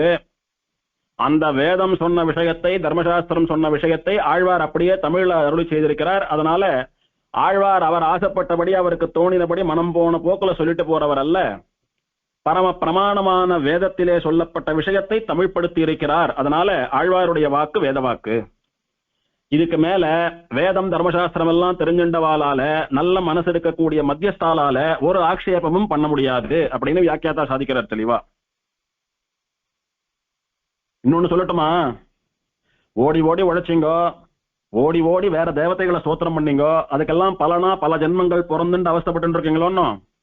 அப்படி நீங்க ஓடி ஓடி போய் ஆடி பாடி ஸ்தோத்திரம் பண்ண மற்ற தெய்வங்கள்லாம் உண்டு பாருங்க, சிறு தெய்வங்கள்லாம். அந்த தெய்வங்கள் எல்லாம் கூட நம்மள பெருமாள் தானே படைச்சார், நமக்கு வாயின்னு ஒண்ணு எதுக்கு இருக்கு, நம்மள படைச்ச பெருமாளை நாம ஸ்தோத்திரம் பண்ணலாம் அப்படின்னு சொல்லி எல்லா தேவதைகளும் ஆழ்வார் திருநகரிக்கு வந்து இந்த ஆடு புட்கொடி ஆதிமூர்த்தியான ஆதிநாதன ஸ்தோத்திரம் பண்ணிருக்கா. பிரம்மாண்ட புராணம் சாட்சி. ஒரு சித்திர மாசம் உத்தர நட்சத்திரத்தன்னைக்கு சங்கராஜாவுக்கும் சங்கினங்களுக்கும் மோட்சம் கொடுக்கறதுக்காக தாமிரபரணி கரையிலே பெருமாள் கருட வாகனனா ஸ்ரீபூமி நீலாதேவிகளோட சேவை சாதிச்சார் அப்படின்னு புராணம் சொல்றது. அப்படி பெருமாள் வந்த போது பிரம்மா தன்னுடைய அம்சவாகனத்திலே வந்தான், ருத்ரன் தன்னுடைய ரிஷப வாகனத்திலே வந்தான், இந்திரன் தன்னுடைய ஹைராவதம்னு சொல்லக்கூடிய யான வாகனத்திலே வந்தான், மற்றும் உண்டான தேவர்கள் அத்தனை பேரும் 33 கோடி பேரும் வந்தா, ரிஷிகள் வந்தா, கந்தர்வா வந்தா, சித்தா வந்தா, சாரணா வந்தா, எல்லாம் வந்து என்ன பண்ணினான், நம்ம எல்லாரையும் சிருஷ்டித்த இந்த எம்பெருமானை சேவிப்பது நமக்கு பாக்கியம். அவனை சேவிச்சா நம்முடைய பாவம் போகும், நமக்கு நல்லது நடக்கும், நமக்கு இன்னும் சக்தி கூடும். அந்த எம்பெருமான் நம்மளை படைச்சானே, அந்த நன்றியை தெரிவிப்பதற்காக நமக்கு நாக்குன்னு ஒண்ணு பெருமாள் கொடுத்திருக்கிறதுக்கு சார்த்தகமா ஜிஹ்வே கீர்த்தய கேசவம்னு அந்த கேசவனான எம்பெருமானை ஸ்தோத்திரம் பண்ணலாம்னு ருத்ரன் ஒரு ஸ்தோத்திரம் பண்ணினா, பிரம்மா ஒரு ஸ்தோத்திரம் பண்ணினா, இந்திரன் ஒரு ஸ்தோத்திரம் பண்ணினா. இததான் ஆழ்வார் தெளிவா குறிப்பிடுறார். கூடி வானவர் ஏத்த நின்ற திருக்குறுகூர். வானவர்கள் தேவர்கள் எல்லாம் கூடி கோஷ்டியா சேர்ந்து நின்னு, ஏத்துதல் அப்படின்னா ஸ்தோத்திரம் பண்றது. தேவர்கள் எல்லோரும் கோஷ்டியா 33 கோடி தேவர்களும் கோஷ்டியா வந்து ஸ்தோத்திரம் பண்ணும்படியாக எம்பெருமான் நின்று கொண்டிருக்கிற திருக்குறுகூர். அல்லது வானவர் அப்படின்னா அனந்தகருட விஸ்வக்சேனாதிகள்னு சொல்லக்கூடிய அத்தனை நித்திய சூரிகளும் வந்து இந்த ஆதிநாதனை சேவித்து ஸ்தோத்திரம் பண்ணும்படியாக நின்ற திருக்குறுகூர். 2 பேருமே நின்று 2 பேருமே ஸ்தோத்திரம் பண்ணிட்டு இருக்கா. இதுல இருந்து ஒண்ணு சொல்லட்டுமா? நீங்க ஓடி ஓடி போய் சேவிக்கிற தெய்வங்களே இவனை ஸ்தோத்திரம் பண்ணி இவன் காலில் ஊழ்ந்து கிடக்கிறதுன்னா, அப்ப நீங்களும் என்ன பண்ணணும், நல்ல அறிவுள்ளவர்களா இருந்து யோசிச்சீங்களானா, நம்ம வணங்குற தெய்வமே இவனை தானே சேவிக்கிறது, அப்ப அந்த தெய்வங்களுக்கும் தெய்வமா இருக்கக்கூடியவன் தானே இவன். அப்போ நேரடியா அவனை சேவிச்சோமானா இந்த தெய்வங்கள் தருகிற பலன் இல்லாமல் இதோடு கூட மோட்சமும் சேர்த்து கொடுத்துட்டு போறான். அவன் பிரதானமா மோட்சம் தரான்னு சொல்றோம், மோட்சத்தோடு கூட இந்த உலக வாழ்க்கைக்கு தேவையான எல்லாத்தையும் தரான்னு தானே சொல்றோம். அப்போ கேவலம் பலனுக்காக சேவித்தாலும் கூட இவாளை எல்லாம் சேவிக்கிறத விட்டுட்டு அவனை சேவிச்சா பலனும் கிடைக்கிறது, மோட்சமும் கிடைக்கிறது. அதனால திருக்குறுகூருக்கு போய் அவனுக்கு அடிமை பண்ணுங்கோ, அவனுக்கு கைங்கரியம் பண்ணுங்கோ அப்படின்னு சொல்லி ஆச்சரியமா ஆழ்வார் உபதேசம் பண்றாரு. இங்க அடுத்து 8வது பாட்டுல இதுக்கெல்லாம் உதாரணம் கொடுக்கிறார். நமக்கெல்லாம் கெட்ட விஷயத்த, அல்ப விஷயத்த சொன்னா உடனே நம்பிடுவோம். உதாரணமா ஒரு ஃபால்ஸ் நியூஸ், ஒரு ரூமர் இருக்கும், அது நடந்தே இருக்காது, அது அப்படி வேகமா பரவச்சு சொன்னா உடனே நம்பிடுவோம், நாம 4 பேருக்கு சொல்லுவோம். ஒரு நல்ல விஷயமானா அதை நம்புறதுக்கு 1008 ப்ரூஃப் கேட்போம். இது எப்படி ஒத்துக்கிறது, இது எப்படி நம்புறது? நீங்க சொல்றீங்க, நான் இதை போய் இன்னொருத்தருக்கு சொன்னா அவ இப்படி கேட்க மாட்டாளா, அப்படி கேட்க மாட்டாளான்னு அவன் கேட்கறானோ இல்லையா, இவனே கேட்பான் கேள்வி. ஏன்னா நம்பிக்கை இல்லை. அப்ப எல்லாத்துக்கும் ஒரு ப்ரூஃப், ஒரு உதாரணம் தேவை இவனுக்கு. அப்ப நீங்க சொல்ற மாதிரி எப்பயானும் நடந்திருக்கா? நாங்க வணங்குற தெய்வங்கள்லாம் அவன் காலில் போய் விழுறதுன்னு சொல்றேங்க, அதுக்கு என்ன சாட்சி? நாங்க வணங்குற தெய்வங்களால ஆபத்து காலத்துல எங்களை காப்பாற்றவே முடியாதா? இது வரைக்கும் அந்த மாதிரி எந்த பக்தனையும் எந்த தெய்வமும் காப்பாத்தலையா? நீங்க சொல்லுங்க அப்படின்னு கேட்டா அதுக்கு ஆழ்வார் பதில் சொல்றார். புக்கடிமையினால் தன்னை கண்ட மார்க்கண்டே எனவனை நக்கபிரானும் அன்று உய்ய கொண்டது நாராயணன் அருளே பொக்கலர தடந்தாழை வேலி திருக்குறுகூரதனுள் மிக்க ஆதிப்பிரான் நிற்க மற்றை தெய்வம் விளம்புதிரே. புக்கு அடிமையினால், அப்படியே மாத்திக்கணும், அடிமையினால் புக்கு அப்படின்னா, சுவாமி நான் உன்னுடைய அடிமை, உனக்கு தாசன், அடியேன் உன்னுடைய தாசன் அப்படின்னு சொல்லி சரணாகதி பண்ணி புக்கு அவன் திருவடிகள்ல சரண்டராகி தன்னை கண்ட தன்னை சேவித்த மார்க்கண்டேயன் அவனை, மார்க்கண்டேயன் அப்படின்னு சொல்லி பிரசித்தமாக இந்த உலகத்திலே அறியப்படுகிற அந்த மார்க்கண்டேய மகரிஷியை நக்கபிரானும், நக்கபிரான் அப்படின்னு சிவனுக்கு பேரு. நக்கபிரான்னா என்ன அர்த்தம்னா திகம்பரனான ருத்ரன். திகம்பரன் அப்படின்னா அம்பரம் அப்படின்னா திகம்பரம் அப்படின்னா வஸ்திரம் இல்லாமல் இருப்பல் அப்படின்னு அர்த்தம். ருத்ரனுக்கு பல ரூபங்கள் உண்டு. இதுல திகம்பரன் சொல்லக்கூடிய ருத்ரன் யாருன்னா, வஸ்திரம் இல்லாமல் சுடுகாட்டிலே பிணங்கள் எரிந்து கொண்டிருக்கிறது, அந்த சாம்பலை தன்னுடைய வஸ்திரமாக உடம்பிலே பூசிக்கொண்டு நடனமாடுபவன் அர்த்தம். பிணங்களிடு காடதனுள் நடமாடு பின்யகனோடு இணங்கு திருச்சக்கரத்து எம்பெருமானார்க்கிடம் அப்படின்னு திருமங்கையாழ்வார் பாடுறாரு. பிணங்கள் இடு காடு அதனுள் நடமாடு பின்யகன். ஸ்மசானத்துல பிணங்கள் வெந்த சாம்பலை அப்படியே வஸ்திரமாக உடல் முழுதும் பூசிக்கொண்டு அங்கே ஆனந்த நடனமாடி கொண்டிருப்பவன் அவனுக்கு ருத்ரன் பேரு. நக்கபிரான் அப்படின்னா வஸ்திரம் அணிந்து கொள்ளாமல் விபூதின்னு சொல்லக்கூடிய பஸ்மத்தையே வஸ்திரமாக அணிந்து கொண்டிருக்கக்கூடியவன் அர்த்தம். அன்று உய்ய கொண்டது, அந்த மார்க்கண்டேய நாம ரட்சிச்சதும் நாராயணன் அருளே, எங்க ஸ்ரீமன் நாராயணனான ஆதிநாதனுடைய அனுகிரகத்தினால் தான் ரட்சித்தான். இது என்ன சுவாமி, எத்தனை வருஷமா மார்க்கண்டேய சிவபக்தனா இருக்கான், என்னென்னலாம் கேட்டான், இதெல்லாம் சிவன் கொடுத்தான், அதெல்லாம் நாராயணன் தான் கொடுத்தான்னா என்ன அர்த்தம்? புரியலையே. இதுல ரெண்டு விஷயம். மார்க்கண்டேயன் பல காலம் சிவனை சேவிச்சு சிவனை பூஜை பண்ணிட்டு வந்தான். சிவன் நிறைய வரம் எல்லாம் கொடுத்திருப்பார், நிறைய அவனுக்கு கேட்கிற ஃபேவர் எல்லாம் பண்ணிருப்பார், இல்லைன்னு இல்ல. ஆனால் சிவனுக்கு அந்த மாதிரி யார் என்ன கேட்டாலும் தரக்கூடியதான சக்தியை யார் கொடுத்தா? அந்த சிவனை படைத்த பிரம்மா இருக்கானே, அந்த பிரம்மாவை படைத்து அவனுக்கு வேதோபதேசம் பண்ணி அவனுக்கு சிருஷ்டி பண்ணக்கூடிய சக்தி சாமர்த்தியம் எல்லாம் கொடுத்து அவனை ஒரு தேவதையாக்கி அவன் மூலமா இந்த ருத்ரனை படைத்து அந்த ருத்ரனுக்கும் அந்தரியாமியா இருந்துண்டு அந்த ருத்ரன் மூலமாகவும் சில பேருக்கு நல்லது பண்ணிட்டு இருக்கானே, அவனுக்கும் அந்தரியாமியாக இருக்கக்கூடிய எங்கள் ஆதிநாதன் ஸ்ரீமன் நாராயணன், அவனுடைய அனுகிரகம் லவலேசம் ருத்ரனிடத்துல இருக்கிறபடியினாலதான் ருத்ரனால மார்க்கண்டேயன் கேட்கறதெல்லாம் கொடுக்க முடிஞ்சது. அப்போ கொடுப்பது ருத்ரனாக இருந்தாலும் வாஸ்தவத்தில் கொடுக்கக்கூடிய சக்தியை அவனுக்கு அனுகிரகம் பண்ணவன் யாரு? எங்க பெருமாள். திருவள்ளூர் ஸ்தலபுராணத்தை அனுபவிச்ச போது மது கைட்டப்ப யுத்தம் எல்லாம் முடிஞ்சிட்டு பெருமாள் வீரராகவன் வந்து சயனிச்சுட்டு இருக்கான் திருவள்ளூர்ல. அப்போ மது கைட்டப்பால சம்ஹாரம் பண்ணி தேவர்களை ரிஷிகளை லோகத்தை எல்லாம் காப்பாத்தின பெருமாளுக்கு நன்றி தெரிவிக்கணும்னு 33 கோடி தேவர்கள் ரிஷிகள்லாம் திருவள்ளூருக்கு வந்து ராகவன் திருவடிவாரத்துல சூழ்ந்து நின்றுட்டு இருக்கா. அப்போ இந்திரன் பிரார்த்திக்கிறான், மது கைட்டப்ப சம்ஹாரம் பண்ணி அவள் இடத்துல இருந்து எங்களை காப்பாத்திட்டீங்க, இப்ப புதுசா ஒரு எதிரி ஒரு ராட்சசன் வந்திருக்கான், அவன் என்ன சம்ஹாரம் பண்றதுக்காக வந்துட்டு இருக்கான், சுவாமி அவனிடத்துல இருந்து எங்களை காப்பாத்துன்னு கேட்டா பெருமாள் சாதிச்சார். இப்பதான் மது கைட்டப்ப யுத்தம் எல்லாம் முடிஞ்சு சிரம பரிகாரத்துக்காக அப்படியே வந்து ரிலாக்ஸா படுத்துட்டு இருக்கேன், இதுக்குள்ள ஒரு சண்டையா?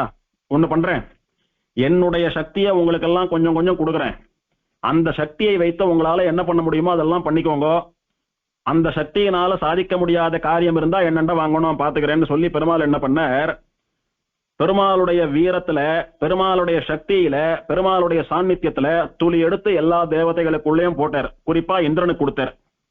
இந்திரா, என்னுடைய சக்தியை லவலேச்சம் ஒரு துளி அப்படி உனக்குள்ள அனுகிரகிக்கிறேன், உனக்குள்ள விடுறேன், உனக்குள்ள செலுத்துறேன், அந்த சக்தியை என்ன அந்தராத்மாவா வச்சுட்டு நீ அவனை சம்ஹாரம் பண்ணி நீ ஏன் அவனை ஜெயிச்சுடு, அப்படி உன்னால முடியல என்ன வாங்கோ, எல்லாத்துக்கும் என்னால வர முடியலப்பா அப்படின்னு பெருமாள் சாதிச்சார். பெருமாள் பிச்சையிட்ட அந்த சக்தியை வைத்துக்கொண்டு அந்த அசுரனை இந்திரன் சம்ஹாரம் பண்ணிட்டு வந்து மீண்டும் பெருமாளுக்கு நன்றி தான் அப்படின்னு வீக்ஷாரண்ய ஸ்தல மகாத்மியம்னு சொல்லக்கூடிய திருவள்ளூர் ஸ்தலபுராணத்தில் அனுபவிச்சோம். இது எல்லா இடத்துலயும் நடக்கக்கூடிய விஷயம்தான். இந்திரனுக்கு மட்டுமல்ல, ருத்ரனுக்கு மட்டுமல்ல, பெருமாளுக்கு அடுத்தபடியா இருக்கக்கூடிய அத்தனை தேவதைகளுக்கும் நடக்கக்கூடிய விஷயம்தான். இப்படி ஒரு ஒரு தேவதைக்கும் ஒரு ஒரு கால விசேஷத்திலே பெருமாள் துளி சக்தியை கொடுத்து, இந்த சக்திகளை கொண்டு நீங்க தேவர்களா இருந்துட்டு உங்களை ஆசிரியக்கிறவாளுக்கெல்லாம் நல்லது பண்ணிட்டு இருங்கன்னு சொல்லியிருக்கார். அதுவே பெருமாள் கொடுக்கலன்னு வச்சுக்கலாம். அப்புறம் மனுஷாளுக்கும் தேவதைகளுக்கும் என்ன வித்தியாசம்? 2-3 பாட்டுக்கு முன்னாடி சொன்னார் ஆழ்வார். நான் ஒத்துக்கிறேன், நீங்க வணங்கக்கூடிய தெய்வங்களுக்கும் உங்களுக்கும் ஒரு வித்தியாசம் இருக்கு. என்னன்னா, உங்களை விட அதுங்களுக்கு ஞானம் கொஞ்சம் அதிகம், உங்களை விட அதுங்களுக்கு சக்தி கொஞ்சம் அதிகம்னு சொன்னாரு. அந்த ஞானமும் சக்தியும் எம்பெருமான் ஸ்ரீமன் நாராயணன் எந்த எம்பெருமான் இட்ட பிச்சை, அந்த பிச்சையினாலதான் அதுகள் வண்டி ஓடுறது. அப்படி ஸ்ரீமன் நாராயணன் அனுகிரக பிக்ஷையினாலே மார்க்கண்டேயனுக்கு ருத்ரன் கேட்டதையெல்லாம் கொடுத்திருக்கலாம். ஒரு விஷயம். 2வது, பெருமாள் தன்னுடைய சக்தி மொத்தம் கொடுத்துடல. பெருமாளுடைய சக்தி மொத்தத்தையும் கொடுத்துட்டானா அது சாட்சாத் பெருமாளுடைய இன்னொரு அவதாரம். பெருமாளுடைய சக்தி யாருக்கு பூர்ணமா இருக்கும்? ஒரு ஸ்ரீராமனுக்கு இருக்கு, ஒரு கண்ணனுக்கு இருக்குன்னா அவ சாட்சாத் பெருமாளவா, பெருமாளே அவதாரம் பண்ணி வந்திருக்கா. வைகுண்டத்துல இருக்கிற பெருமாளுக்கும் ஸ்ரீராமனுக்கும் கண்ணனுக்கும் ஒரே சக்தின்னு சொன்னா அது சத்தியம், என்ன பெருமாளவா. அதே சக்தி ருத்ரனுக்கு உண்டு, பிரம்மாவுக்கு உண்டுன்னு சொன்னா பெருமாளுக்கும் அவளுக்கு என்ன வித்தியாசம்? ஒரு துளி சக்தி தானே கொடுத்திருக்கான். அந்த துளி சக்தின்னு சொல்லக்கூடியது அவ இந்த சரீரத்துல வாழக்கூடிய வாழ்க்கைக்கு என்ன தேவையோ அதை மட்டும் கொடுக்க முடியும். ஆத்மா சம்பந்தப்பட்ட எந்த க்ஷேமத்தையும் அந்த தேவதைகளாலே தர முடியாது. இதுக்கு உதாரணம் திருமழிசை பிரான் சரித்திரத்துல பார்த்தோம். ருத்ரனும் பார்வதியும் ஆகாச மார்க்கமா போயிட்டு இருக்கா. திருமழிசை பிரான் கிழிஞ்ச வஸ்திரத்தை தைச்சுட்டு இருக்கார். அப்போ ருத்ரன் அங்க வந்து, இப்போ நீர் என்ன வணங்கல் என்னாலும் ஒரு காலத்துல வணங்கினபடினாலே உமக்கு வரம் தரணும்னு வந்திருக்கோம், என்ன வரம் வேணும் கேளும் அப்படின்னா, எம்பெருமானுடைய அடியவனாக இருக்கக்கூடிய எனக்கு உன்னால ஆக வேண்டிய காரியம் ஒண்ணுமில்லை, நீ புறப்பட்டு போனார் ஆழ்வார். அவன் கேட்கல, வற்புறுத்தினான். அப்படியா, எனக்கு மோட்சம் கொடுன்னார். மோட்சம் ஸ்ரீமன் நாராயணன் தான் தர முடியும், எனக்கு சக்தி இல்லை. நான் நன்னா நோட் பண்ணிக்கோங்க இதை. சரி, மோட்சம் தரலன்னா பரவாயில்ல, நான் நிறைய நாள் யோகம் பண்ணிட்டு பெருமாள் அனுபவிச்சுட்டு இருக்கணும், பக்தி பண்ணணும்னு நினைக்கிறேன், தபஸ் பண்ணணும்னு நினைக்கிறேன், எனக்கு நிறைய ஆயுஷ் கொடு, எனக்கு தீர்காயுஷ் கொடு அப்படின்னு கேட்டான். ஆழ்வார் கேட்டார், ஆயுஷ் எல்லாம் அவாவா பண்ணின கர்மா பாவ புண்ணியத்தை பொறுத்து அமையிறதுப்பா. அல்பாயுஷ்ல போறவன் நிறைய பாவம் பண்ணியிருப்பான், நன்னா தீர்க்கமா வாழறவன் நிறைய புண்ணியம் பண்ணியிருப்பான். அவாவா ஆயுஷ்ன்றது அவாவா கர்மாவினால வர்றதுதான். அதை எந்த ஒரு தேவத்தையும் டிசைட் பண்ண முடியாது, எனக்கு அந்த சக்தி இல்லைன்னா. உடனே ஆழ்வார் பரிகாசம் பண்ணி அவன் அனுப்பிட்டார். அது விஷயம் இல்லை. இப்போ ஆத்மா சம்பந்தப்பட்ட மோட்சத்தையும் ஸ்ரீமன் நாராயணன் தவிர யாரும் தர முடியாது, ஆத்மாவுக்குரிய ஆயுஷையும் ஸ்ரீமன் நாராயணன் தவிர யாரும் தர முடியாது. இப்படி கர்மாவை யாரும் மாற்ற முடியாது. அப்போ சரீரத்துக்கு தேவையானது மட்டும்தான் இவெல்லாம் கொடுப்பா. இதனால் வரைக்கும் மார்க்கண்டேயன் அதுதான் கேட்டு இருந்தான். ருத்ரனால கொடுக்க முடிஞ்சது, கொடுத்தான். அவனும் அங்கேயே சேவிச்சுட்டு இருந்தான். அவனுக்கு ருத்ரன் கண்கண்டு தெய்வமா விளங்கினான். இப்ப மார்க்கண்டேயன் ஆத்மாவுக்கு, மார்க்கண்டேயனுடைய வாழ்க்கைக்கு ஒரு ஆபத்து வந்தது. மார்க்கண்டேயனை பிடிக்கிறதுக்கு யமன் வந்துட்டான். இத்தனை சின்ன வயசுல என்ன பிடிக்க யமன் வந்துட்டான். சுவாமி, உன்னுடைய பக்தனா இருக்கக்கூடிய என்னை யமனிடத்துல இருந்து நீ ரட்சின்னு பிரார்த்திச்சான் மார்க்கண்டேயன். யமன் ஸ்ரீமன் நாராயணனுடைய நியமனத்தினாலே அவனுக்கு அடியாளா சேவகனா இருந்துட்டு ஆயுசு முடிஞ்சவாளெல்லாம் சம்ஹாரம் பண்ணக்கூடியதான உத்தியோகம் பண்ணிட்டு இருக்கான். பெருமாளுக்கு கீழே வேலை பண்றவன் அவன். அதே மாதிரி ருத்ரனும் பெருமாளுக்கு கீழே வேலை பண்ற ஒரு அதிகாரி. ஒரு அதிகாரியை பார்த்து இன்னொரு அதிகாரி பயப்பட வேண்டிய அவசியம் என்ன இருக்கு? இருந்தாலும் ஒரு தேவதையாச்சே, நம்மளை விட சக்தியிலையும் ஞானத்திலையும் மூத்தவராச்சேன்னு சொல்லி யமன் வந்து மார்க்கண்டேயன் அழிச்சுட்டு போற நாழியா எடுத்து, சுவாமி அவனை விடுங்கோ அப்படின்னா, என்னுடைய பக்தன் விடமாட்டேன்னா, அப்படிலாம் விடமாட்டேன்னு எல்லாம் சொல்ல முடியாது. ஆயுஷ்ன்றது முடிஞ்சிடுத்துன்னா அவளை அழிச்சுட்டு போனோன்றது எனக்கு பெருமாளிட்ட கட்டளை, நீங்க விடுங்கன்னு சொன்னா அப்பவும் கேட்கல. சரின்னு அந்த மார்க்கண்டேயன் மேல ஒரு சுருக்க போட்டு அவன் தலையை போட்டு இழுக்கலான்னு போறச்சு அவன் லிங்கத்தை சேர்த்து கட்டின்டான். லிங்கத்தை மேலேயும் சுருக்கு விழுந்தது. ருத்ரனுக்கு கோபம் வந்தது. மார்க்கண்டேயன் அழுதான், புலம்பினான். இத்தனை பக்தனா இருக்கக்கூடிய என்னை யமன் கயிறை போட்டு வலிக்கிறான், நீ பார்த்துட்டு பேசாம இருக்கே அப்படின்னா, ஒரு நிமிஷம் இரு, எத்தனையோ முயற்சி பண்ணேன், என்னால காப்பாற்ற முடியல, எனக்கு அந்தராத்மாவான ஸ்ரீமன் நாராயணனை பிரார்த்திக்கிறேன்னு சொல்லி பெருமாளை மானசீகமா பிரார்த்திச்சுக்கவே பெருமாள் அவனுக்கு அனுகிரகம் பண்ணி மார்க்கண்டேயனுக்கு சிரஞ்சீவியா இருக்கக்கூடிய வரத்தை கொடுத்தார். அப்படி நக்கபிரானும் ருத்ரனும் அன்று மார்க்கண்டேயனை சாகாமல் இருக்கும்படியாக சிரஞ்சீவியாக பண்ணினதற்கு அடி நாராயணன் அருளே, ஸ்ரீமன் நாராயணனுடைய கருணை, அவனுடைய கிருபைதான். இதெல்லாம் நன்னா தெரிஞ்சுக்கோங்க. இத நானா சொல்லல, கற்பனை கதை அல்ல, வேதம் எப்படி சத்தியமோ அந்த மாதிரி புராணம் சத்தியம், புராணத்துல சொல்லப்பட்டிருக்கு.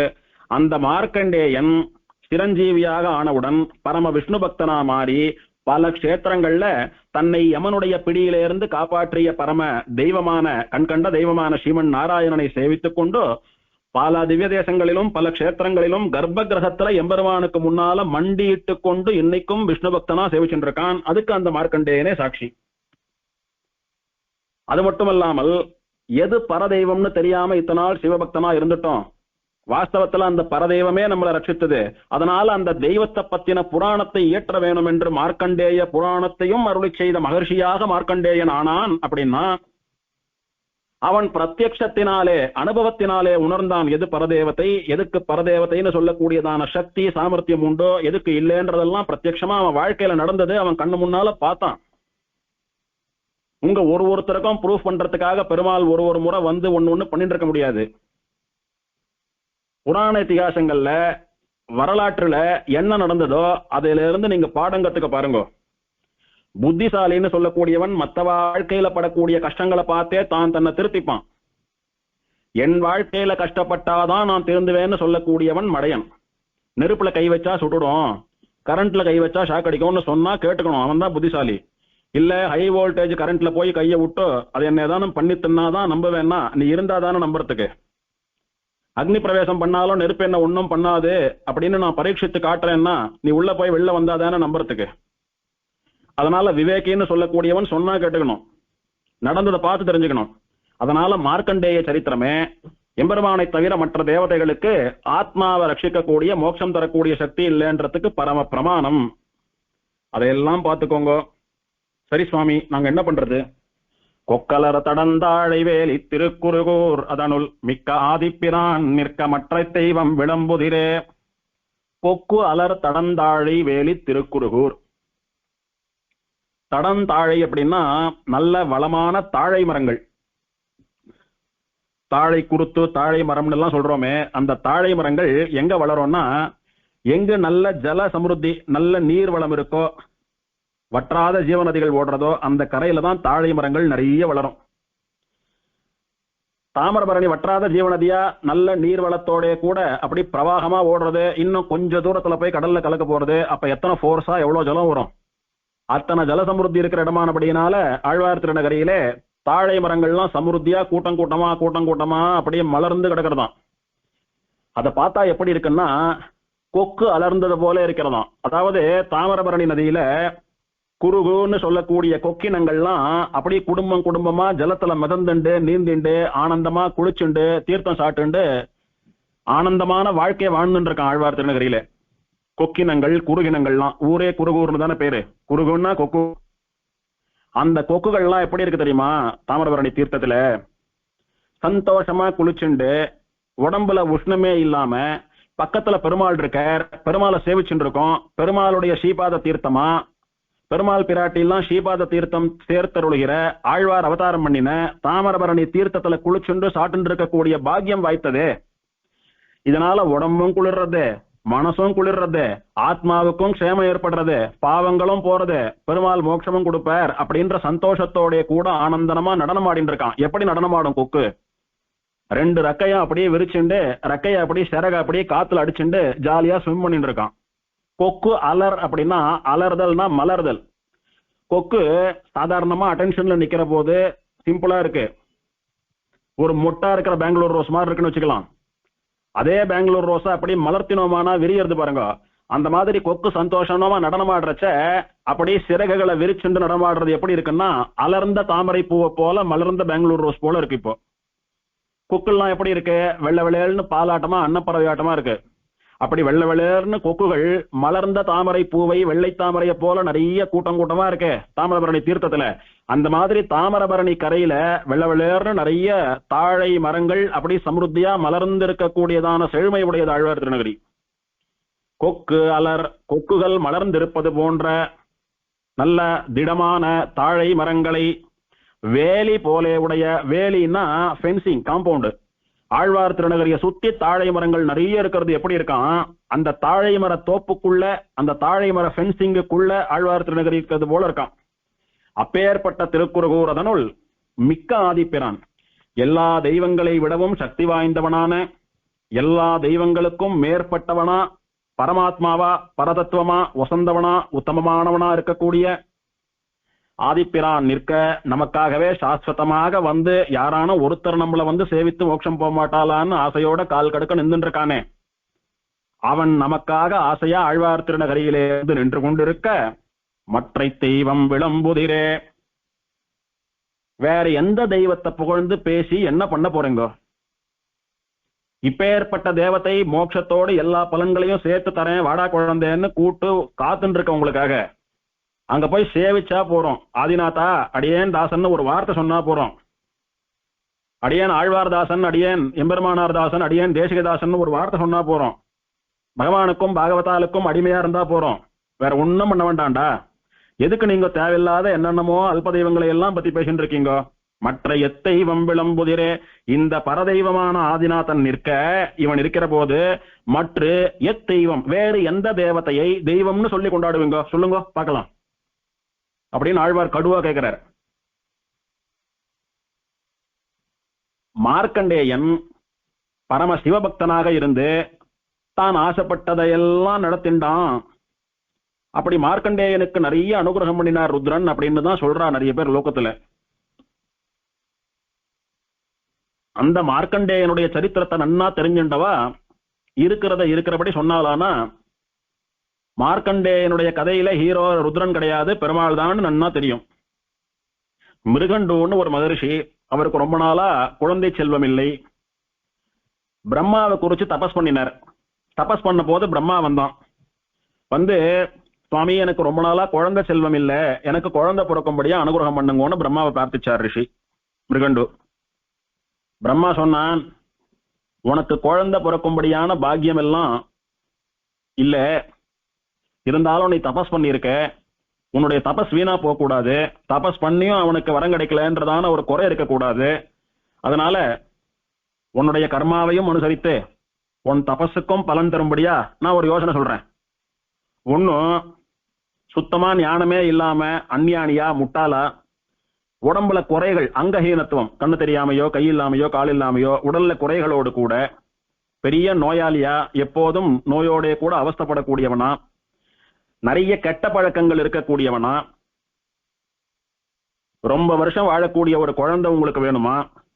அல்லது மகா ஞானியா, அப்படி ராஜகுமாரனை போல ஒரு பேரழகனா, நல்ல ஆரோக்கியத்தோடு கூட நல்ல ஒழுக்கங்களோடு கூட ஒரு குழந்தை ஒரு புள்ளன்னா இப்படிதான் இருக்கணும்னு சொல்லும்படியா, உலகத்தவர்கள் கொண்டாடும்படியா 16 வருஷமே வாழக்கூடிய ஒரு புள்ள வேணுமா? நீங்களே முடிவு பண்ணிக்கோங்க, ஏதான ஒண்ணுதான் தருவேன்னு பிரம்மா சொன்னான்.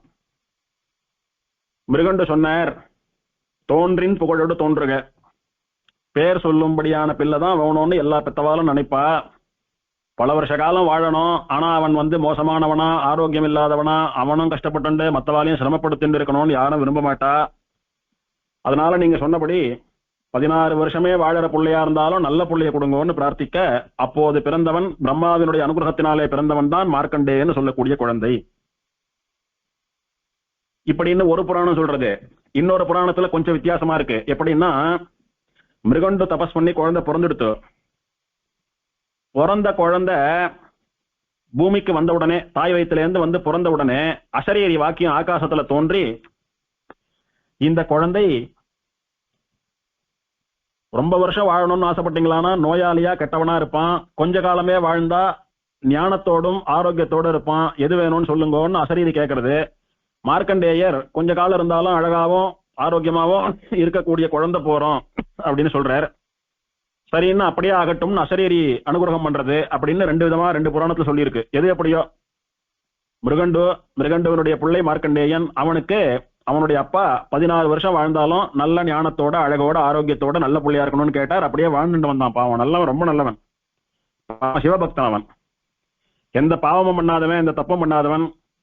அப்பாவான மிருகண்டுவன் பேரை காப்பாற்றும்படியா நல்ல ரிஷியா இருந்துட்டு வந்தான் மார்க்கண்டேயன். 16 வருஷமே வாழ்ந்தாலும்.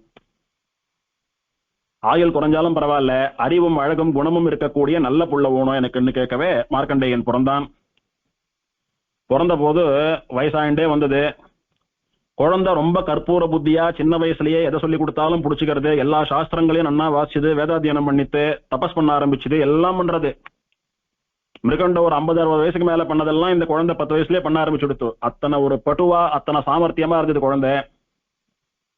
நாலு ஒரு மேனியும் பொழுது ஒரு வண்ணமுமா குழந்தை வளர்ந்துட்டே வந்தது. அதை பார்த்து அம்மாவும் அப்பாவும் ரொம்ப சந்தோஷப்பட்டா. அப்படியே இருக்கிறச்ச குழந்தையனுடைய 14வது வயசு வரபோது திரும்பவும் அசரீரி வாக்கியம் காதுல கேட்கறது மிருகண்டுவுக்கு. ரொம்ப சந்தோஷப்படாதே, பின்னால ரொம்ப வருத்தப்படுவே. 14 வயசு பூர்த்தியா எடுத்து உன் பையனுக்கு, இன்னும் 2 வருஷத்துல உன் பையனுடைய வாழ்க்கை முடிய போறது, அவனை மரணம் தழுவ போகிறது. இப்ப ரொம்ப அவன் மேல அபிமானம் வச்சுட்டியானா நீ ரொம்ப வருத்தப்படுவே. ஏன்னா உனக்கு இது ஏற்கனவே தெரிஞ்ச விஷயம்தான். 16 வருஷம் வாழ்ந்தாலும் பரவாயில்ல, பேர் சொல்லக்கூடிய பிள்ளை வேணும்னு நீ தான் கேட்ட. அதனால உன் மனசை நீ திடப்படுத்திக்கோன்னு அசரீரி சொல்லிட்டு மறைஞ்சு போயிடுத்து. என்னதான் ரிஷியா இருந்தாலும், என்னதான் இவாலே கேட்டு வாங்கிட்ட வரமா இருந்தாலும், பெத்த புள்ள, அதுவும் பேர் சொல்லும்படியா இப்படி ஒரு பிள்ளை தபஸெல்லாம் பண்ணக்கூடிய அளவுக்கு உத்தமமான ஒரு பிள்ளையா இருக்கான். ஒரு பிராமணன், ஒரு ரிஷிக்கு அவனை இழக்கிறதுக்கு மனசு வருமோ? பார்த்தான், ரொம்ப சோகம், மனசு உடைஞ்சு போயிடுத்து அம்மா அப்பா 2 பேருக்கும். குழந்தை மேல இன்னும் ஆசையா அவனுக்கு இன்னும் பரிவா நிறைய சுசுரூஷைகள்லாம் பண்ண ஆரம்பித்தா. அப்படியா இருக்கிற போது மார்க்கண்டேயன் சிவ பூஜை பண்ணிட்டு இருக்கான், லிங்கத்துக்கு பூஜை பண்ணிட்டு இருக்கான். அப்ப போய் அந்த குழந்தைய சேர்த்து கட்டிண்டு அவனுக்கு ஆசை வார்த்தைகள்லாம் சொல்லிட்டு அவனை தேத்தின்னு இருந்தா இவா. அவனுக்கு ஒன்னும் புரியல. என்ன இது இவ்வளவு ஸ்ரத்தையா நாம பூஜை பண்ணிட்டு இருக்கோம், இப்ப வந்து கொஞ்சிண்டு சின்ன குழந்தையாட்டமா நம்மள ட்ரீட் பண்ணிட்டு இருக்காளேன்னு ஆச்சரியமா பார்த்தான். இவா முகம் அப்படியே வாடி இருந்தது, மனசுல ஏதோ பெரிய கவலை வேலை வாட்டின்னு இருந்ததுன்னு புரிஞ்சுட்டான். பூஜை எல்லாம் முடிஞ்சா விட்டு காரணம் கேட்டான். குழந்தை, நீ பிறந்த கதையே ஒரு பெரிய கதை. பல நாள் குழந்தை இல்லாம இருந்து பிரம்மாவை தபஸ் பண்ணி வரம் கேட்டு பிறந்த குழந்தை. அசரீரி வந்து இப்படி சொல்லிட்டு போச்சு. திரும்பவும் இன்னைக்கு அசரீரி வந்து இப்படி சொல்லிட்டு இன்னும் 2 வருஷத்துல நீ போயிடுவேன்னு சொல்றது, நாங்க எப்படி உன்னை பிரிஞ்சு இருக்கிறது? இப்படி சமத்தான ஒரு குழந்தைய பிரிஞ்சு எங்களால எப்படி இருக்க முடியும் அப்படின்னு அழுதா அப்பா அம்மா 2 பேரும். நீங்க என்ன ரிஷிகளா இருந்துட்டு இதுக்கெல்லாம் அழலாமா? நான் வணங்கக்கூடிய ருத்ரன் இருக்கானே, சர்வசக்திமான், ஈஸ்வரன் பேர் அவனுக்கு, எல்லாரையும் ஆளக்கூடியவன். அவனிடத்துல நான் எதை கேட்டாலும் இல்லைன்னு சொல்லாம பண்ணக்கூடியவன் எனக்கு. இது நாள் வரைக்கும் அப்படிதான் பண்ணிட்டு இருக்கான். நான் இத்தனை பெரிய வரப்பிரசாதியா, இத்தனை பெரிய ஒரு சிரேஷ்டமான பிள்ளையா இருக்கேனே, அதுக்கெல்லாம் யார் காரணம்னு நினைக்கிறீங்க? நான் பண்ணக்கூடிய சிவ பூஜை, எனக்கு அனுகிரகம் பண்ணக்கூடிய ருத்ரன் தான் காரணம். அதனால கேவலம் யமனை தடுத்து மரணத்தை ஒத்தி போடக்கூடியதான ஒரு சக்தி இல்லாதவன் இல்ல நான் வணங்கக்கூடிய தெய்வம். அவன் பார்த்துப்பான், நீங்க கவலைப்படாதுங்கோ, நான் அவனை பிரார்த்திச்சுக்கிறேன்னு சொல்லி அதுல இருந்து எங்க அம்மா அப்பாவினுடைய கஷ்டத்தை தீர்க்கறதுக்காக எனக்கு தீர்காயுச கொடுன்னு பிரார்த்திச்சுட்டே வந்தான் மார்க்கண்டேயன்.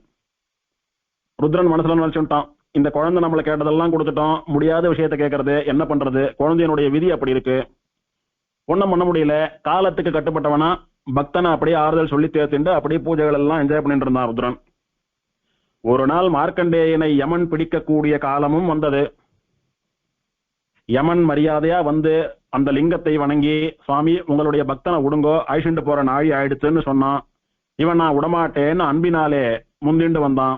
நீங்க அப்படி சொல்ல முடியாது, அவனுடைய ஆத்மா இந்த சரீரத்தை விட்டு பெரியக்கூடிய நேரம் வந்துடுத்து, நான் அவனை இழுத்துட்டு போகக்கூடிய காலம் வந்து என் தர்மத்தை, என் காரியத்தை பண்றதுக்கு வந்திருக்கேன். இல்ல அவன் கெஞ்சறான், அதுக்கு நான் ஒன்றும் பண்ண முடியாது. சுவாமி நான் உங்களை பரதெய்வம்னு நினைச்சு வணங்கிட்டு இருக்கேனே, நீங்க இப்படி என்ன வந்து யமனிடத்துல பறி கொடுக்கலாமா அப்படின்னு மார்க்கண்டேயன் அழற போது ருத்ரனுக்கு ஒரு நிமிஷம் மனசு வலிச்சது. இத்தனை நம்புறதே இந்த குழந்தை நம்மள, இந்த குழந்தையனுடைய மரணத்தை இல்லாது பண்ணும்படியான ஒரு சக்தி நமக்கு இல்லையே, அதுக்காகலாம் இப்ப வருந்தி ஒன்றும் பிரயோஜனம் இல்லை. இப்போ நம்முடைய பக்தனா இருக்கக்கூடிய இந்த குழந்தைக்கு என்ன பண்ண முடியும்னு பார்க்கணும். உடனே இவனுக்கு அந்த சக்தியை கொடுத்து இவனையும் தேவதையாக நியமித்திருக்கிற எம்பெருமான் ஸ்ரீமன் நாராயணனை தியானம் பண்ணி, பிரபு எனக்கு எத்தனை கஷ்டம் வந்த போதும் உன்னிடத்திலே வந்து பிரார்த்தித்து உன்னுடைய அனுகிரகத்தினாலதான் அந்த கஷ்டத்தை எல்லாம் நான் நிவர்த்தி பண்ணிட்டு இருக்கேன்.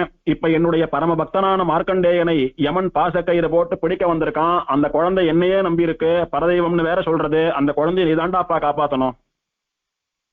அந்த குழந்தை என்னை எத்தனை பக்தியா வணங்கித்தோ அத்தனை பக்தியையும் உன் திருவடிகளில் சமர்ப்பிக்கிறேன், அந்த குழந்தையை நீ காப்பாத்து அப்படின்னு பிரார்த்திக்கவே, சரி அப்படியே ஆறுதுன்னு சொல்லி பெருமாள் அனுகிரகித்து யமனை திருப்பி அனுப்பி, என்றும் 16 என்னைக்கும் இன்னைக்கு போலவே யுவாவா இளைஞனா இருந்துட்டு சிரஞ்சீவி, உனக்கு மரணமே கிடையாது, பிரளயம் முடிகிற வரைக்கும் நீ மரணமே இல்லாமல் இரு அப்படின்னு சொல்லி விசேஷமா பெருமாள் வரம் கொடுத்தார். அப்படி வரம் கொடுத்த போது பெருமாளாலே ஆட்கொள்ளப்பட்ட பாகவதனானபடியினாலே மார்க்கண்டேயனை சேவிச்சுட்டு ஒரு பிரதட்சணத்தையும் பண்ணிட்டு யமன் அங்க இருந்து போயிட்டான். இப்படி ருத்ரன் காப்பாத்தினதா சொல்றீங்களே மார்க்கண்டேயனை, ருத்ரன் காப்பாத்தினான். எப்படி காப்பாத்தினான்? ஸ்ரீமன் நாராயணனை பிரார்த்தித்து ஸ்ரீமன் நாராயணனாலே ரட்சிக்கப்பட்டார்கள் மார்க்கண்டேயனும் ருத்ரனும் அப்படின்னு புராணத்தை சரியா தெரிஞ்சுக்கோங்க. பிரமாணம் உண்டதுக்கெல்லாம். ஏதோ எங்க பெருமாள் அப்படின்னு நாங்க அபிமானத்தினால சொல்லல, பிரமாணம் உண்டுன்னு சொல்றார் ஆழ்வார். அந்த மார்க்கண்டேயன் பின்னால மார்க்கண்டேய புராணம்னு சொல்லக்கூடிய பெரிய புராணத்தை அருள் செய்தான். அதுல எத்தனை திவ்யதேசங்களினுடைய சரித்திரம் எவ்வளவு சொல்லப்பட்டிருக்கிறது.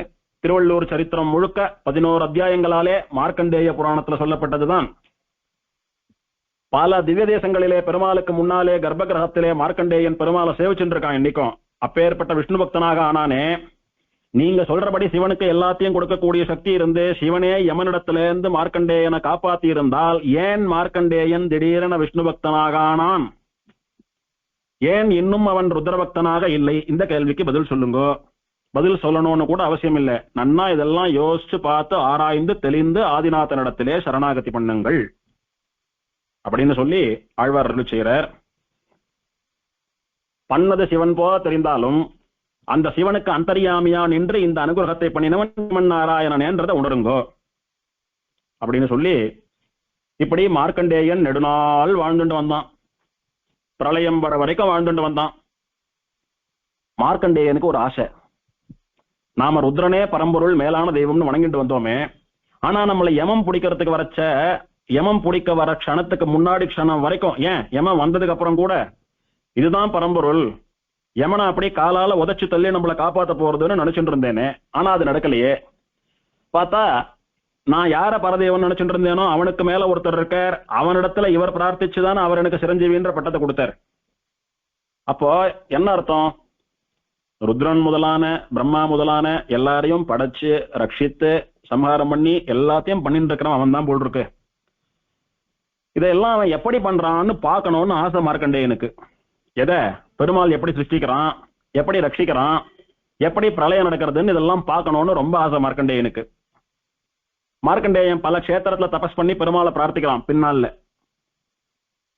சிரஞ்சீவி ஆனா விட்டு பல க்ஷேத்திரங்கள்ல போய் தபஸ் பண்ணி பெருமாளை மார்க்கண்டேயன் பிரார்த்திக்கிறான்.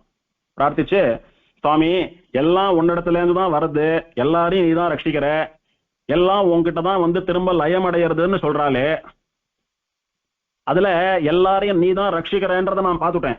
ஏன்னா என்னை யமன்கிட்ட இருந்து காப்பாத்தினேன், ருத்ரனை காப்பாத்தினேன், அதனால நீ தான் எல்லாரையும் ருத்ரனையே நீ தான் ரட்சிக்கிறேன்னும் போது எங்களெல்லாம் ரட்சிக்கிறதுக்கு பத்தி சொல்லணுமா? அதனால ரட்சகன் நீ தெரிஞ்சுட்டேன். சிருஷ்டியும் லயமும் உன்னிடத்துலன்னு சொல்றாரே, அதை பார்க்கணும்னு எனக்கு ரொம்ப ஆசையா இருக்குன்னு பிரார்த்திச்சுட்டான். அப்படியே உனக்கு காட்டுறேன்னு பெருமாள் அனுகிரகிச்சார். அதுக்கு இமீடியட் பிரளயம் நடந்த போது எல்லாத்தையும் சூக்ஷ்ம வஸ்துவா மாத்தி பெருமாள் விழுங்கிட்டார். ஆனா மார்க்கண்டேயனுக்கு மட்டும் கரண கலேபரங்களையும் என்ன நடக்கிறதுன்னு அறியக்கூடிய ஞானத்தையும் கொடுத்து பெருமாள் வாயில போட்டுட்டார். சூக்ஷ்ம வஸ்துவா மாத்தி போட்டுக்கிறதுனா என்னன்னா, இப்ப நாமெல்லாம் பிரளயத்துல இருக்கோம்னு வச்சுக்கலாம் ஒரு பேச்சுக்கு. நம்மளெல்லாம் அப்படியே உடம்போட கை காலோட ஞானத்தோட தூக்கி போட்டுக்க மாட்டார் வாயில. சரீரம் எல்லாம் வெள்ளத்துல போடுறது. கரண கலேபரங்கள்னு சொல்லக்கூடிய இந்திரியங்கள்லாம் ஒண்ணும் கிடையாது. அப்போ நமக்கு ஞானம் கிடையாது. கேவலம் இந்த ஆத்மா இருக்க பாருங்க, ஜடம் போலே அறிவில்லாததாக இருக்கக்கூடிய ஆத்மா. அந்த கேவலம் ஜடம் போலே அறிவில்லாமல் இந்திரியங்கள் இல்லாமல் எந்த ஒரு ஆக்டிவிட்டியும் பண்ண முடியாம இன்ஆக்டிவா இருக்கக்கூடிய ஆத்மாக்களை எல்லாம் சூக்ஷ்ம ரூபமா ஒரு சின்ன லட்டு போல ஒரு உருண்டை போல பண்ணி வாயில போட்டு வயத்துல வச்சுக்கிறான் பெருமாள். திரும்பவும் சிருஷ்டி பண்றச்சேதான் அதுக்கு உணர்ச்சி, இந்திரியங்கள், கர்மா பண்ணக்கூடிய ஆக்டிவிட்டி பண்ணக்கூடிய சக்தி எல்லாத்தையும் கொடுக்குறான் பெருமாள். அது சிருஷ்டியில தான் நடக்கும். நாம இப்ப எப்படி இருக்கோமோ அப்படியே பெருமாள் வயத்துல வச்சுக்கிறது இல்லை. ஆனால் மார்க்கண்டேயன் இதெல்லாம் பார்க்கணும்னு ஆசைப்பட்டானோ, பார்க்கணும்னா இன்ஆக்டிவா ஆஃப் மோட்ல இருந்தா எப்படி பாக்குறது? அப்ப ஞானம் இருக்கணும் அவனுக்கு, இந்திரியங்கள்லாம் வேலை பண்ணணும், சக்ஷுஷ் இந்திரியம்னு சொல்லக்கூடிய கண்ணு தெரியணும். கண்ணு தெரியணும்னா சரீரம் இருக்கணும். ஆகையினால மார்க்கண்டேயனுக்கு ஒரு சூக்ஷ்மமான சரீரம் கொடுத்து அவன் இதெல்லாம் பார்க்கும்படியா உணரும்படியா உணர்ந்து மனசுல ஞாபகம் வச்சுக்கும்படியாக பெருமாள் அனுகிரகம் பண்ணினார். அப்ப மார்க்கண்டேயன் பிரளய காலத்துல இதெல்லாம் பார்க்கறான். லோகமே பிரளய வெள்ளத்துல ஜல்லத்துல அடிச்சுட்டு போயிட்டு இருக்கு. ஆத்மாக்களை எல்லாம் சூக்ஷ்ம வஸ்துவா மாத்தி பெருமாள் அப்படியே உருண்டையா பண்ணி வாயில போட்டு வயத்துல வச்சுக்கிறார். பெருமாளுடைய வாயில ஒரு ஓரமா நின்றுண்டு வெளியில என்ன நடக்கிறதுன்னு பிரளயத்தான்னு பாக்குறான் மார்க்கண்டேயன். அந்த பிரளய ஜலம் துரத்திண்டு வரத்துக்கு முன்னாடியே ஜீவாத்மாக்களை எல்லாம் ஒரு க்ஷணத்துல அப்படியே உருண்டை போல பண்ணி பெருமாள் வாயில போட்டுக்கிறத பார்த்தான். அந்த உருண்டையோட கூட சேர்த்து இவனும் பிரயாணம் பண்ணான். பெருமாள் வயிற்றுக்குள்ள எங்க போறதுன்னு பார்த்தான். வயிற்று வரைக்கும் போச்சு. வயிற்றுல வச்சு பெருமாள் ரட்சிக்கிறான்றதெல்லாம் பார்த்தான். அங்க அந்த ஜீவர்கள் எல்லாம் ஞானம் இல்லாமல், ஆக்டிவிட்டிஸ் இல்லாமல், ஒரு ஜடவஸ்துக்கள் போல ஏதோ சாட்ட ஒரு பொருள் ஜீரணமாகாம முழுசா அப்படியே வயிற்றுல இருக்கிறது போல இருந்துட்டு இருக்கா அப்படின்றத பார்த்தான். பார்த்துட்டு திரும்ப வெளியில வந்தான். வந்து பிரளய காலத்துல லோகம் எப்படி வந்து ஜலமா வெள்ளமா பிரவகிக்கிறது, பிரளய வெள்ளம் எப்படி அடங்குறது, பிரளய வெள்ளம் ஓஞ்சா விட்டு பெருமாள் எப்படி திரும்ப சிருஷ்டி பண்றார் அப்படின்றதெல்லாம் மொத்தத்தையும் சாட்சியா நின்னு பார்த்தான் மார்க்கண்டேயன். இப்படி அனுகிரகம் பண்ணி அவனுக்கு தான் தான் பரதத்துவம், தன்னாலதான் சிருஷ்டி பிரளயம் எல்லாம் நடக்கிறதுன்றத பெருமாள் அவனுக்கு காட்டினான். அதனால எல்லாத்தையும் பிரத்யக்ஷமா பார்த்த மார்க்கண்டேயன் இருக்கானே அவன் சாட்சி இதற்கு. அப்படி எல்லாத்தையும் பிரத்யக்ஷமா பார்த்தபடியினாலதான் சொந்தமா ஒரு புராணத்தையே அருளி செய்யக்கூடிய அளவுக்கு ஞானமும் யோக்கியத்தையும் மார்க்கண்டேயனுக்கு ஏற்பட்டது. அதை புரிஞ்சுக்கோங்க. இந்த திருவாய்மொழிக்கு பன்னீராயிரப்படி வியாக்கியானம்னு ஒரு வியாக்கியானம். அந்த வியாக்கியானத்துல இந்த பாசுரத்துக்கு அர்த்தம் சொல்றச்ச, மார்க்கண்டேயன் அவனை புக்கு அடிமையினால் தன்னை கண்ட மார்க்கண்டேயன் அவனை நக்கபிரானும் அன்று உய்ய கொண்டது அப்படின்னு சொன்னதற்கு, உய்ய கொண்டதுன்னா என்ன? அவன் உஜ்ஜீவிக்கும்படியா அவன் அனுகிரகம் பண்ணினதுன்னு அர்த்தம். உஜ்ஜீவிக்கிறதுனா என்ன சுவாமி? மோட்சம் போறது தானே. ஆனா பெருமாள் மோட்சம் கொடுத்தபடி இல்லையே. இங்க சாவுல இருந்து காப்பாத்தினார். எந்த மரணத்துக்காக நீ பயந்து வருத்தப்பட்டையோ, உன் அம்மா அப்பா எல்லாம் வருத்தப்பட்டாலோ, உன்னுடைய தெய்வமான ருத்ரன் வருத்தப்பட்டானோ, அந்த மரணம் உனக்கு ஏற்படாதபடியா உன்னை சிரஞ்சீவியா வச்சுருக்கேன்னு தானே சொன்னான் பெருமாள். அது ஒரு எயில்மெண்ட் தானே, ஒரு permanent ailment, long lasting long time ailment வேணா சொல்லலாம். அது எப்படி உஜ்ஜீவிக்கிறது, உய்ய கொள்றது, மோட்சம்னு சொல்ல முடியும்? அப்படின்னா அதுக்கு வியாக்கியானம் சூக்ஷ்மமா சொல்றார் அழகிய மணவாளஜியர்னு சொல்லக்கூடிய சுவாமி வியாக்கியானத்துல. உய்ய கொண்டதுன்னா பிரளய தசையிலே பிழைப்பித்து பகவத் பரணாக்கி உஜ்ஜீவிப்பித்தது. பிரளய தசையிலே பிழைப்பித்து அப்படின்னா என்ன? பிரளய காலத்துல எல்லாம் செத்து போன போனமாட்டமா இருக்கா, ஆக்டிவிட்டிஸ் இல்லாம ஜடமாட்டமா இருக்கா. உயிர் இல்லாத ஒரு சரீரம் எப்படி இருக்கோ அப்படி இருக்கா எல்லாம். என்ன வித்தியாசம்? சரீரம் எல்லாம் வெள்ளத்துல போயிடுத்து, ஆத்மா ஜடமாட்டமா இவன் வயத்துல இருக்கு. ஆனா நாம பெருமாள் வயத்துல இருக்கோம். பெருமாள் வயத்துக்குள்ள இருந்து பார்த்தா இப்படி தெரியறது அப்படி தெரியறது, அதெல்லாம் அவளுக்கு ஒன்றும் புரியாது. ஒரு உயிர் இல்லாத உடல் போலவே இருந்துட்டு இருக்கா. அதுல ஒன்னாதானே இந்த மார்க்கண்டேயனும் இருந்திருக்கணும் ஆஸ் பர் ரூல். அதுதானே சத்தியம். பிரம்மா ருத்ரன் எல்லாமே அப்படிதான் இருக்கா, இந்த மார்க்கண்டேயன் அப்படிதான் இருக்கணும். ஆனால் இவன் வரம் பெற்று பிரார்த்தித்து கொண்டபடியினாலே பெருமாள் இவனை பிழைப்பித்து, அதாவது உயிரோடு இருக்கிறது போல இவனுக்கு சரீரம் இந்திரியங்களை எல்லாம் கொடுத்து, உணரக்கூடிய ஞானத்தை எல்லாம் கொடுத்து, எதெல்லாம் வேதம் சொல்லிட்டு இருக்கோ அதெல்லாம் பிரத்யட்சமா கண்ணால பாக்குறான் மார்க்கண்டேயன். அப்படி பார்த்ததுனால முன்னை விட இப்ப பெருமாள் பேர்ல அவனுக்கு பக்தி பல கோடி ஜாஸ்தியா போயிடுது. அப்படியே என்னைக்கு ருத்ரனால காப்பாற்ற முடியாம ருத்ரனே பிரார்த்திச்சு பெருமாளை பிரார்த்திச்சு பெருமாள் இவனை சிரஞ்சீவி ஆக்கினாரோ அன்னைக்கே பகவத் பக்தனா வைஷ்ணவன் ஆயிட்டான் இவன். அந்த பக்தி பல கோடு மடங்கி பெருகியது. இப்போ எப்போ இந்த பிரளயத்தெல்லாம் நேரில் அவன் பார்த்த பிறகு எல்லா உயிர்களையும் அழித்து அதை அப்படியே ஸ்வரூபத்தை ரட்சிச்சுட்டு இருக்கிற பெருமாள் நம் ஒருவனை அழிய விடாமல் இதெல்லாம் பார்க்கும்படியா உயிரோட வச்சுட்டு இருந்து இதெல்லாம் நமக்கு காட்டி கொடுத்தானே, என்ன அவனுடைய கருணை. எதை வேணாலும் பண்ண முடியாது அவனால. வாஸ்தவத்துல சர்வ சுதந்திரமும் இருக்கக்கூடிய சர்வேஸ்வரன் பரமேஸ்வரன் எம்பெருமான் ஸ்ரீமன் நாராயணன் தான் அப்படின்னு புரிஞ்சுனுட்டான் மார்க்கண்டேயன். அப்படி பிரளய தசையிலே மார்க்கண்டேயனை பிழைக்க செய்து அவனை பகவத் பரனாக்கி, அதாவது நிஜமான விஷ்ணு பக்தனாக்கி உஜ்ஜீவிப்பித்தது. அதன் பிறகு மோட்சம் கொடுத்தான் அவனுக்கு. அதன் பிறகு உஜ்ஜீவிப்பித்தான் அவனை.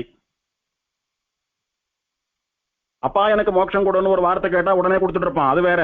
ஆனா அவன் இவன் தான் சிருஷ்டிக்கிறான், இவன் தான் பிரளயத்தை பண்ணி வைக்கிறான், இவன் தான் ரட்சிக்கிறான், இவன் தான் பரம்பொருள் அப்படின்றதெல்லாம் நாம் பார்க்கணும் உணரணும்னு கேட்டான்.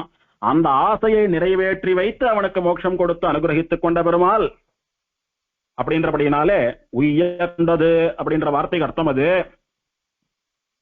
அதனால ருத்ரனால அவன் பிழைக்கல, நாராயணனாலே பிழைத்தான் என்பதை உணருங்கள். இங்கே நம்பில்ல ஈட்ல சொல்லக்கூடிய வியாக்கியானம் என்னன்னா,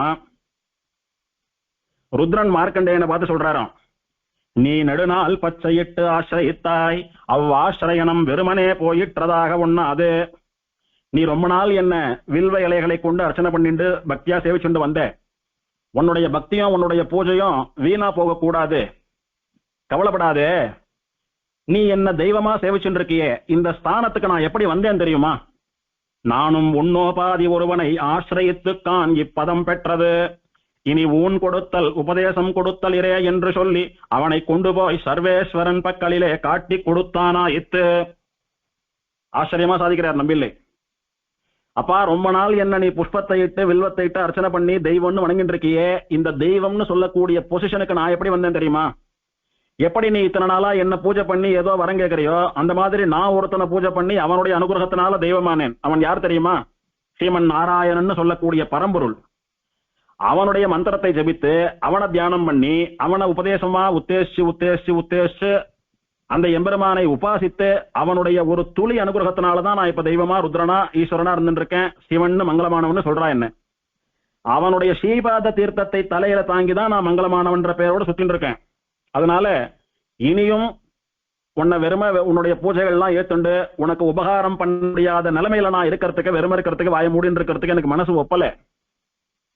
ஆகையினால எந்த தெய்வத்தை ஆசிரியத்து நான் இந்த சக்தியை பெற்றேனோ அந்த தெய்வத்தையே பிரார்த்தித்து உன்னுடைய கஷ்டத்தையும் தீர்த்து வைக்கிறேன்னு சொல்லி ருத்ரன் ஸ்ரீமன் நாராயணனுடைய அனுகிரகத்தினாலேயே மார்க்கண்டேயனை காப்பாற்றினான்.